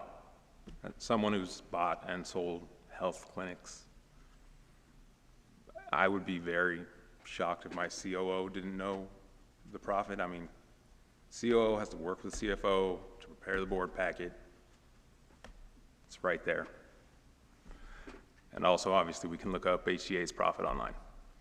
Also, the idea that you did not know that the commissioners would ask about things outside of land use, things that have been in the newspaper nonstop for the last couple months, I think shows a lack of foresight or is disingenuous. I think it's the latter. A question for staff. Did you look at, because we received the letter, did you guys consider Chapter 4 of the General Plan, Quality of Life, Section ES6? Can I just respond? I mean, again, we're limited to reviewing the project in relation to the general plan and the zoning code. There are very high-level policies in the general plan that don't necessarily translate easily to review of a specific project. And I think, so for example, if you look at ES 6.6, encourage the location of healthcare facilities and hospitals in areas that are underserved and lack healthcare facilities. That's a general plan policy. Is that, can we say that the project is inconsistent with that? It's a bigger issue, so it's a little bit difficult for us to make that assessment, in particular in relation to, for example, that policy. 6.7, discourage healthcare facilities or hospitals in areas where their operations can have adverse impacts on surrounding uses or where surrounding uses can have adverse impacts on healthcare facility patients, workers, or visitors. So my understanding would be you don't want to be locating hospitals in areas where, for example, there are industrial operations or other types of environmental concerns, or where the hospital could have significant impacts on the surrounding uses. This is an existing hospital facility. So we could not, for example, find inconsistency with that finding. So just to give you a little bit of a sense of how we're viewing this. So ES 6 was not considered when you made your recommendation? It's not that it was not considered, it's just that we reviewed it and could not find that the project as proposed itself was inconsistent with those exact policies. Okay. So it was considered? Sorry? So it was considered, it was Yes. part of your, okay. We look at all of the general plan policies. Okay. And our goal up here is to advance the goals of the general plan? Right. Correct. Thank you. We will go over to Commissioner Barocio, followed by Vice Chair Cantrell and Commissioner Young. Perfect, thank you. I don't know if this would help, but I remember there was a vote where we couldn't land on something to the effect of why we're going to go against staff recommendation. So the way we did it was we just went with the staff recommendation, but then we voted it down, and then that moved forward, and that allowed us not to have to present something from the general plan, cite something specific. It's just, let's propose that we move forward with staff recommendation and then vote it down, right? Is that a way that we can go about this one? I mean, you're typically not required to make the findings at the planning commission. You're required to make a recommendation, but you definitely want to kind of inform the city council what is the rationale on doing it, and typically from a land use perspective of like, because ultimately you denying it based on policies that we have existency, and usually those policies, how are they consistent to our zoning or general plan and other policies, right? And you want to make it clear to city council, this is the reason why. It's ultimately up to you. You can just forward just a recommendation with all of our comments that gets transcribed here, and they can read from your narrative, or you can make it as part of the motion why. So you don't have to say, my motion is to deny it because of this specific finding. It could be we're motioning to deny it, and they'll have the dialogue that happens beforehand as your rationale. Okay, so what you're saying is we can still motion to deny the recommendation and just refer to the script, not necessarily have a clean cut. It doesn't have to be part of the specific motion where we're motioning for denial because of finding 7.26, whatever it may be.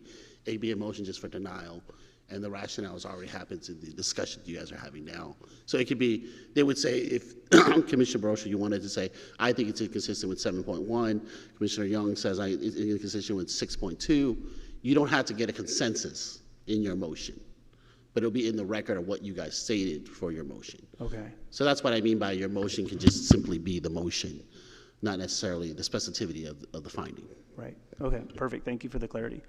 And this last comment that I'll make is, I know Mr. Gonzalez and his team came out for a specific reason, and we may have our thoughts on how things intersect, but I remember Kaiser, I think you said, oh, raise your hand if you're from Kaiser, and the whole first and second row raised their hand.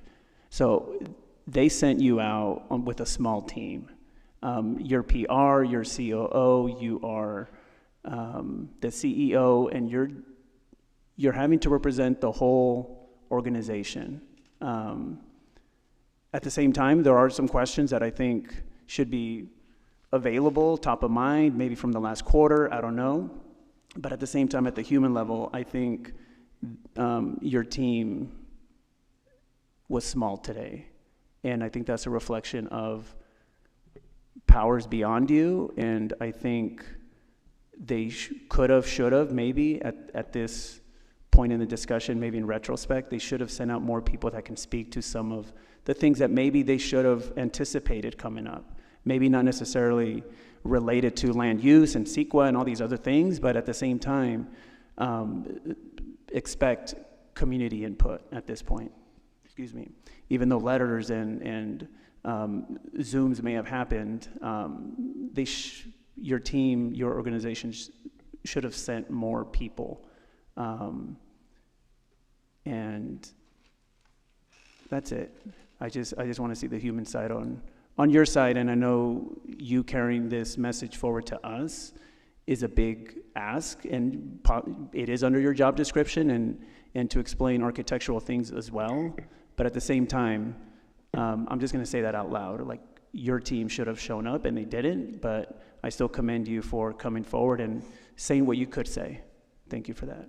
That's it. Thank you. Vice Chair Cantrell. I'll say what you didn't say, brother. I think you were a lamb. Clearly. I don't know you. I have no judgment on your character. But I do know that your organization should have shown up here prepared to have these conversations, because it's obvious this was in the community. It's been in our newspapers. So I have to wonder what the real motivation was of not coming here to have these conversations with us. I just want to leave you with one other message, that I think any hospital who pretends to or intends to serve our community should know. San Jose is not a vending machine where you buy a pack of gum and you chew it up and then you spit it out on our sidewalks. No, that's not the way this works. At some point, you have to know that we become wise to this game. And we're not going to sign up to be victims once again. That's the eventual outcome every single time. We can't afford to keep buying your chewn up and spit out hospitals. We can't afford to continue to provide services that are not profitable to your organization. Our county and our city is not your vending machine where you enjoy our juicy goods and then leave us with the refuge. Thank you. Thank you. We will go over to Commissioner Young, followed by Commissioner Rosario. Thank you, Chair. Yeah, I just wanted to say to our COO, please do not feel this is a personal attack on you. Understand that you're the COO for Good Samaritan. You're not the CEO of HCA. However, as my fellow commissioners have mentioned, I think it is disingenuous of you to say you didn't anticipate any of these questions coming up. It's, as Commissioner Rosario said, it's been in the papers for 2 months.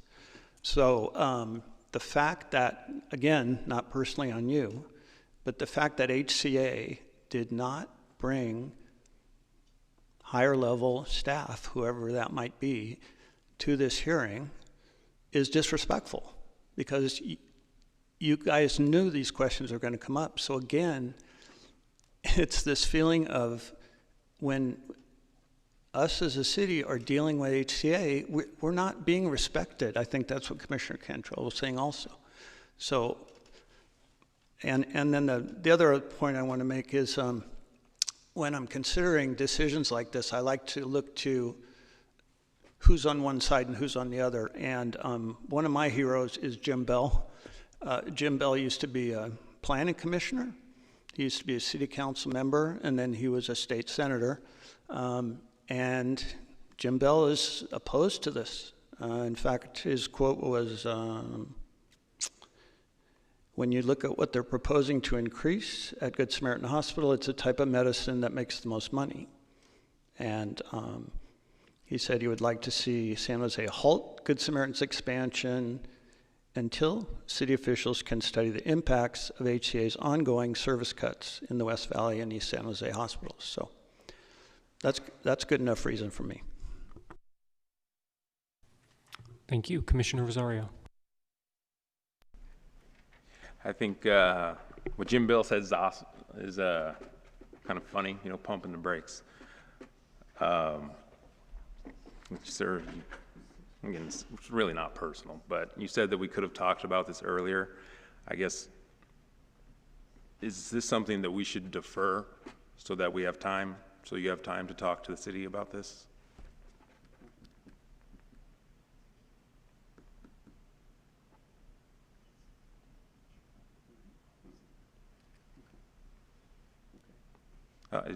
It's not hypothetical.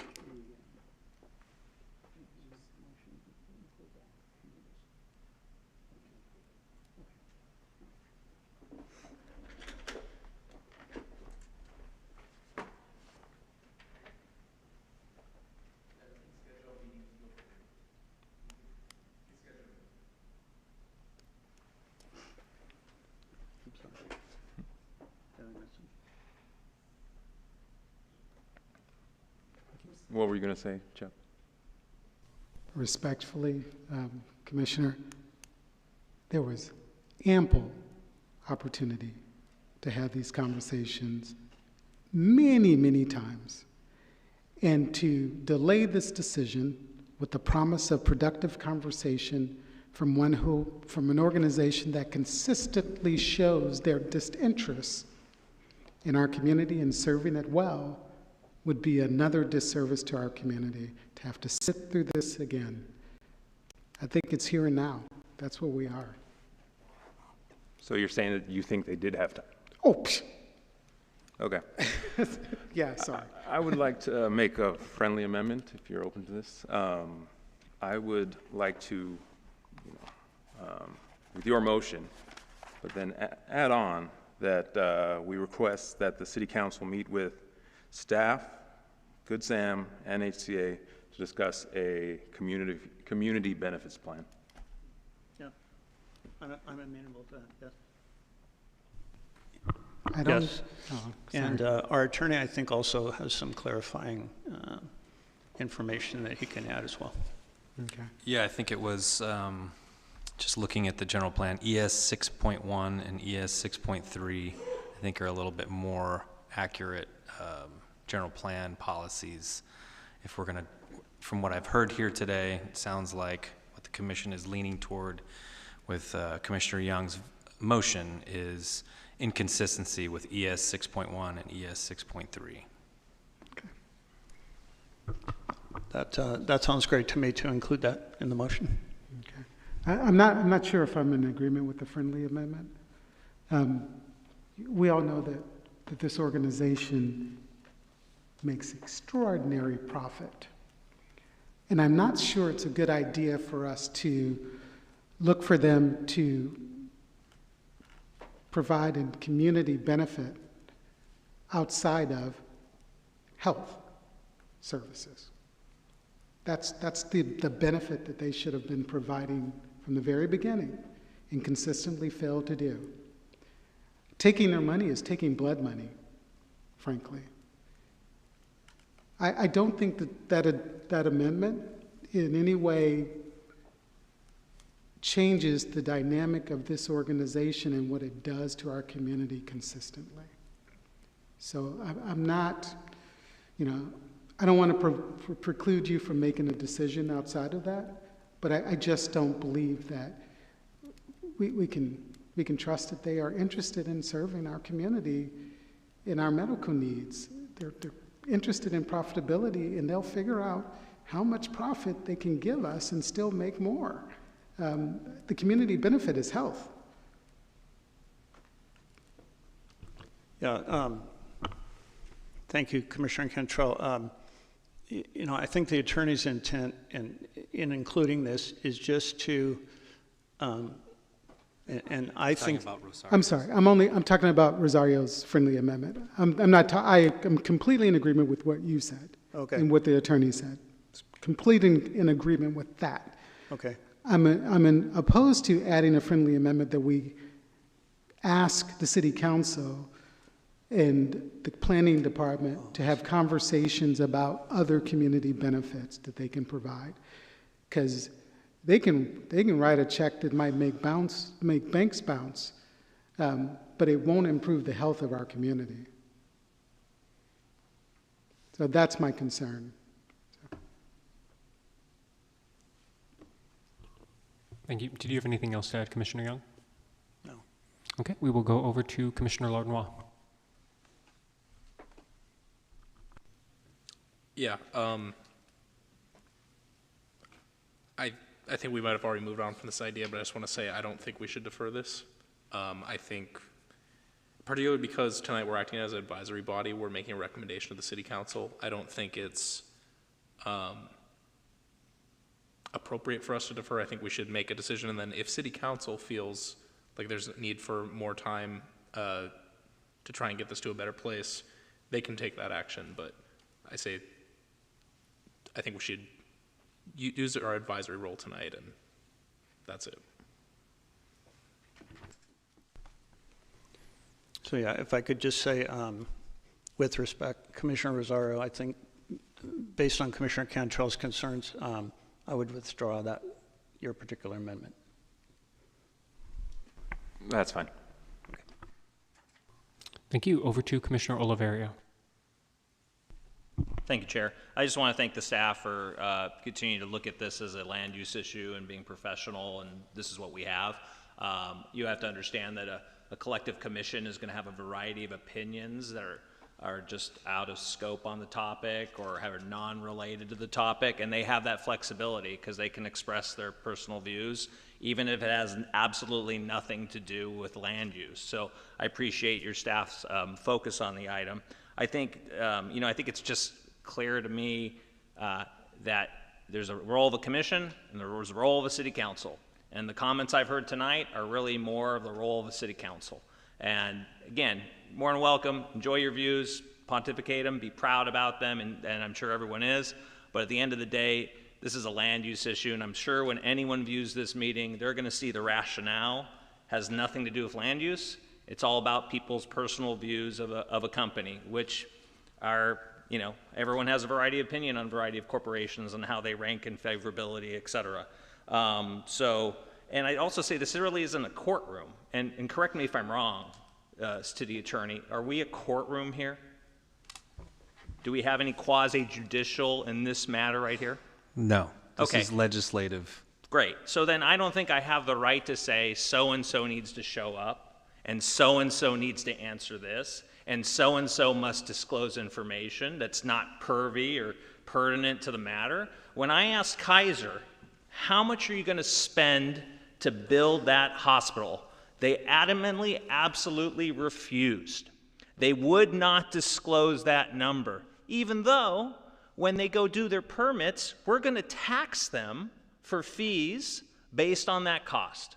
But Kaiser said, I'm not telling you, no way. And so for any of us to expect any representative of any company, applicant to come forward and answer questions about their finances, they're not obligated. And we may make a judgment, oh, you're not forthcoming, you're not transparency, but at the end of the day, that's different. So anyway, I've said that. I hope I didn't offend any of my commissioners there. I just think, we're here to move a hospital forward because there's a greater benefit outside of this room. If the general public were to hear this, they would flip out. I understand there's various voices that are being expressed, but I think the general community is supportive of hospital systems. And Commissioner Young, when you talk to Jim Bell, please ask him why he's voted for $1 million software deal owned by the Koch brothers at the Water District. Thank you. Okay, I don't see any additional hands at this time. I did want to thank again all of the members of the public who came out to speak on this issue tonight. Obviously very emotionally charged, a lot of different perspectives in the room, and I think a lot of these concerns are well-founded. I think that there is, a demonstrated history of HCA putting profits over people in our community, and I think commissioners are right to, highlight that history here. I did have one question for staff, just logistically in terms of next steps here. And this really comes down to the fact that I wouldn't want to see our decision today and, an eventual decision from council have any unintended consequences in terms of eventual service cuts to this community. So given, the 2030 deadline for the seismic retrofix, could staff walk us through kind of what the next steps would be if City Council did move ahead and followed the Commission's recommendation here to disapprove the rezoning? Would the applicant have to come forward with an alternative proposal to meet these seismic requirements? I mean, they have the option to, I don't know the specificity of what kind of improvements they want to do. This is ultimately, the rezoning was for their master plan for the campus. They have the option, depending on council action, if they make an action for denial or approval, to apply for the rezoning. It could be a conventional rezoning, a PD zoning that scales it down. It could be a more scaled down project to do a site development permit just to do the seismic retrofit. There's nothing that prohibits them from applying again. Okay, thank you. That was my only question. So to recap, the motion currently on the floor from Commissioner Young with a second from Vice Chair Cantrell is to recommend not approving the ordinance to rezone and make specific reference to the general plan chapters ES 6.1 and ES 6.3. Is that correct? Yeah. Okay. In that case, if there's no further discussion, we will move on to a vote. Vice Chair Cantrell. I just want to say I respect and appreciate your position and your passion. It's important. Thank you. No. I mean, yes, I'm sorry. I won you over. There you go. I meant yes. Let's clarify the record. I meant absolutely, with all certainty, yes. Thank you.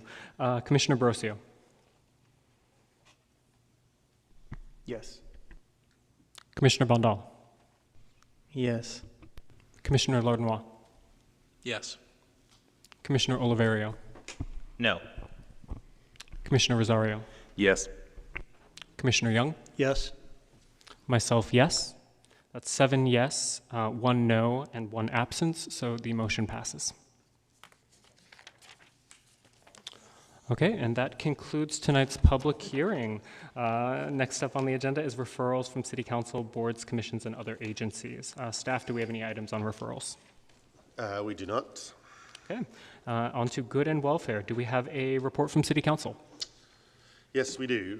So we were at City Council yesterday with a number of items. We actually, in the afternoon session, provided an update on the work plan for our citywide policy team to allow Council to understand the implications of much of the requirements left over from the housing element and some of the other policy priorities that Council have given us. On the land use agenda, we did bring forward the item on the AIA, overriding the ALUC, that the Commission had heard back in September, which Council approved unanimously. They also approved the Ambum Avenue project, which was the single-family homes that sat on the hill that the Commission had seen about a month ago. And lastly, they approved the new Costco out in West San Jose that we discussed at the last meeting. Thank you. Do we have anything on subcommittee formation, report, and outstanding items? We do not.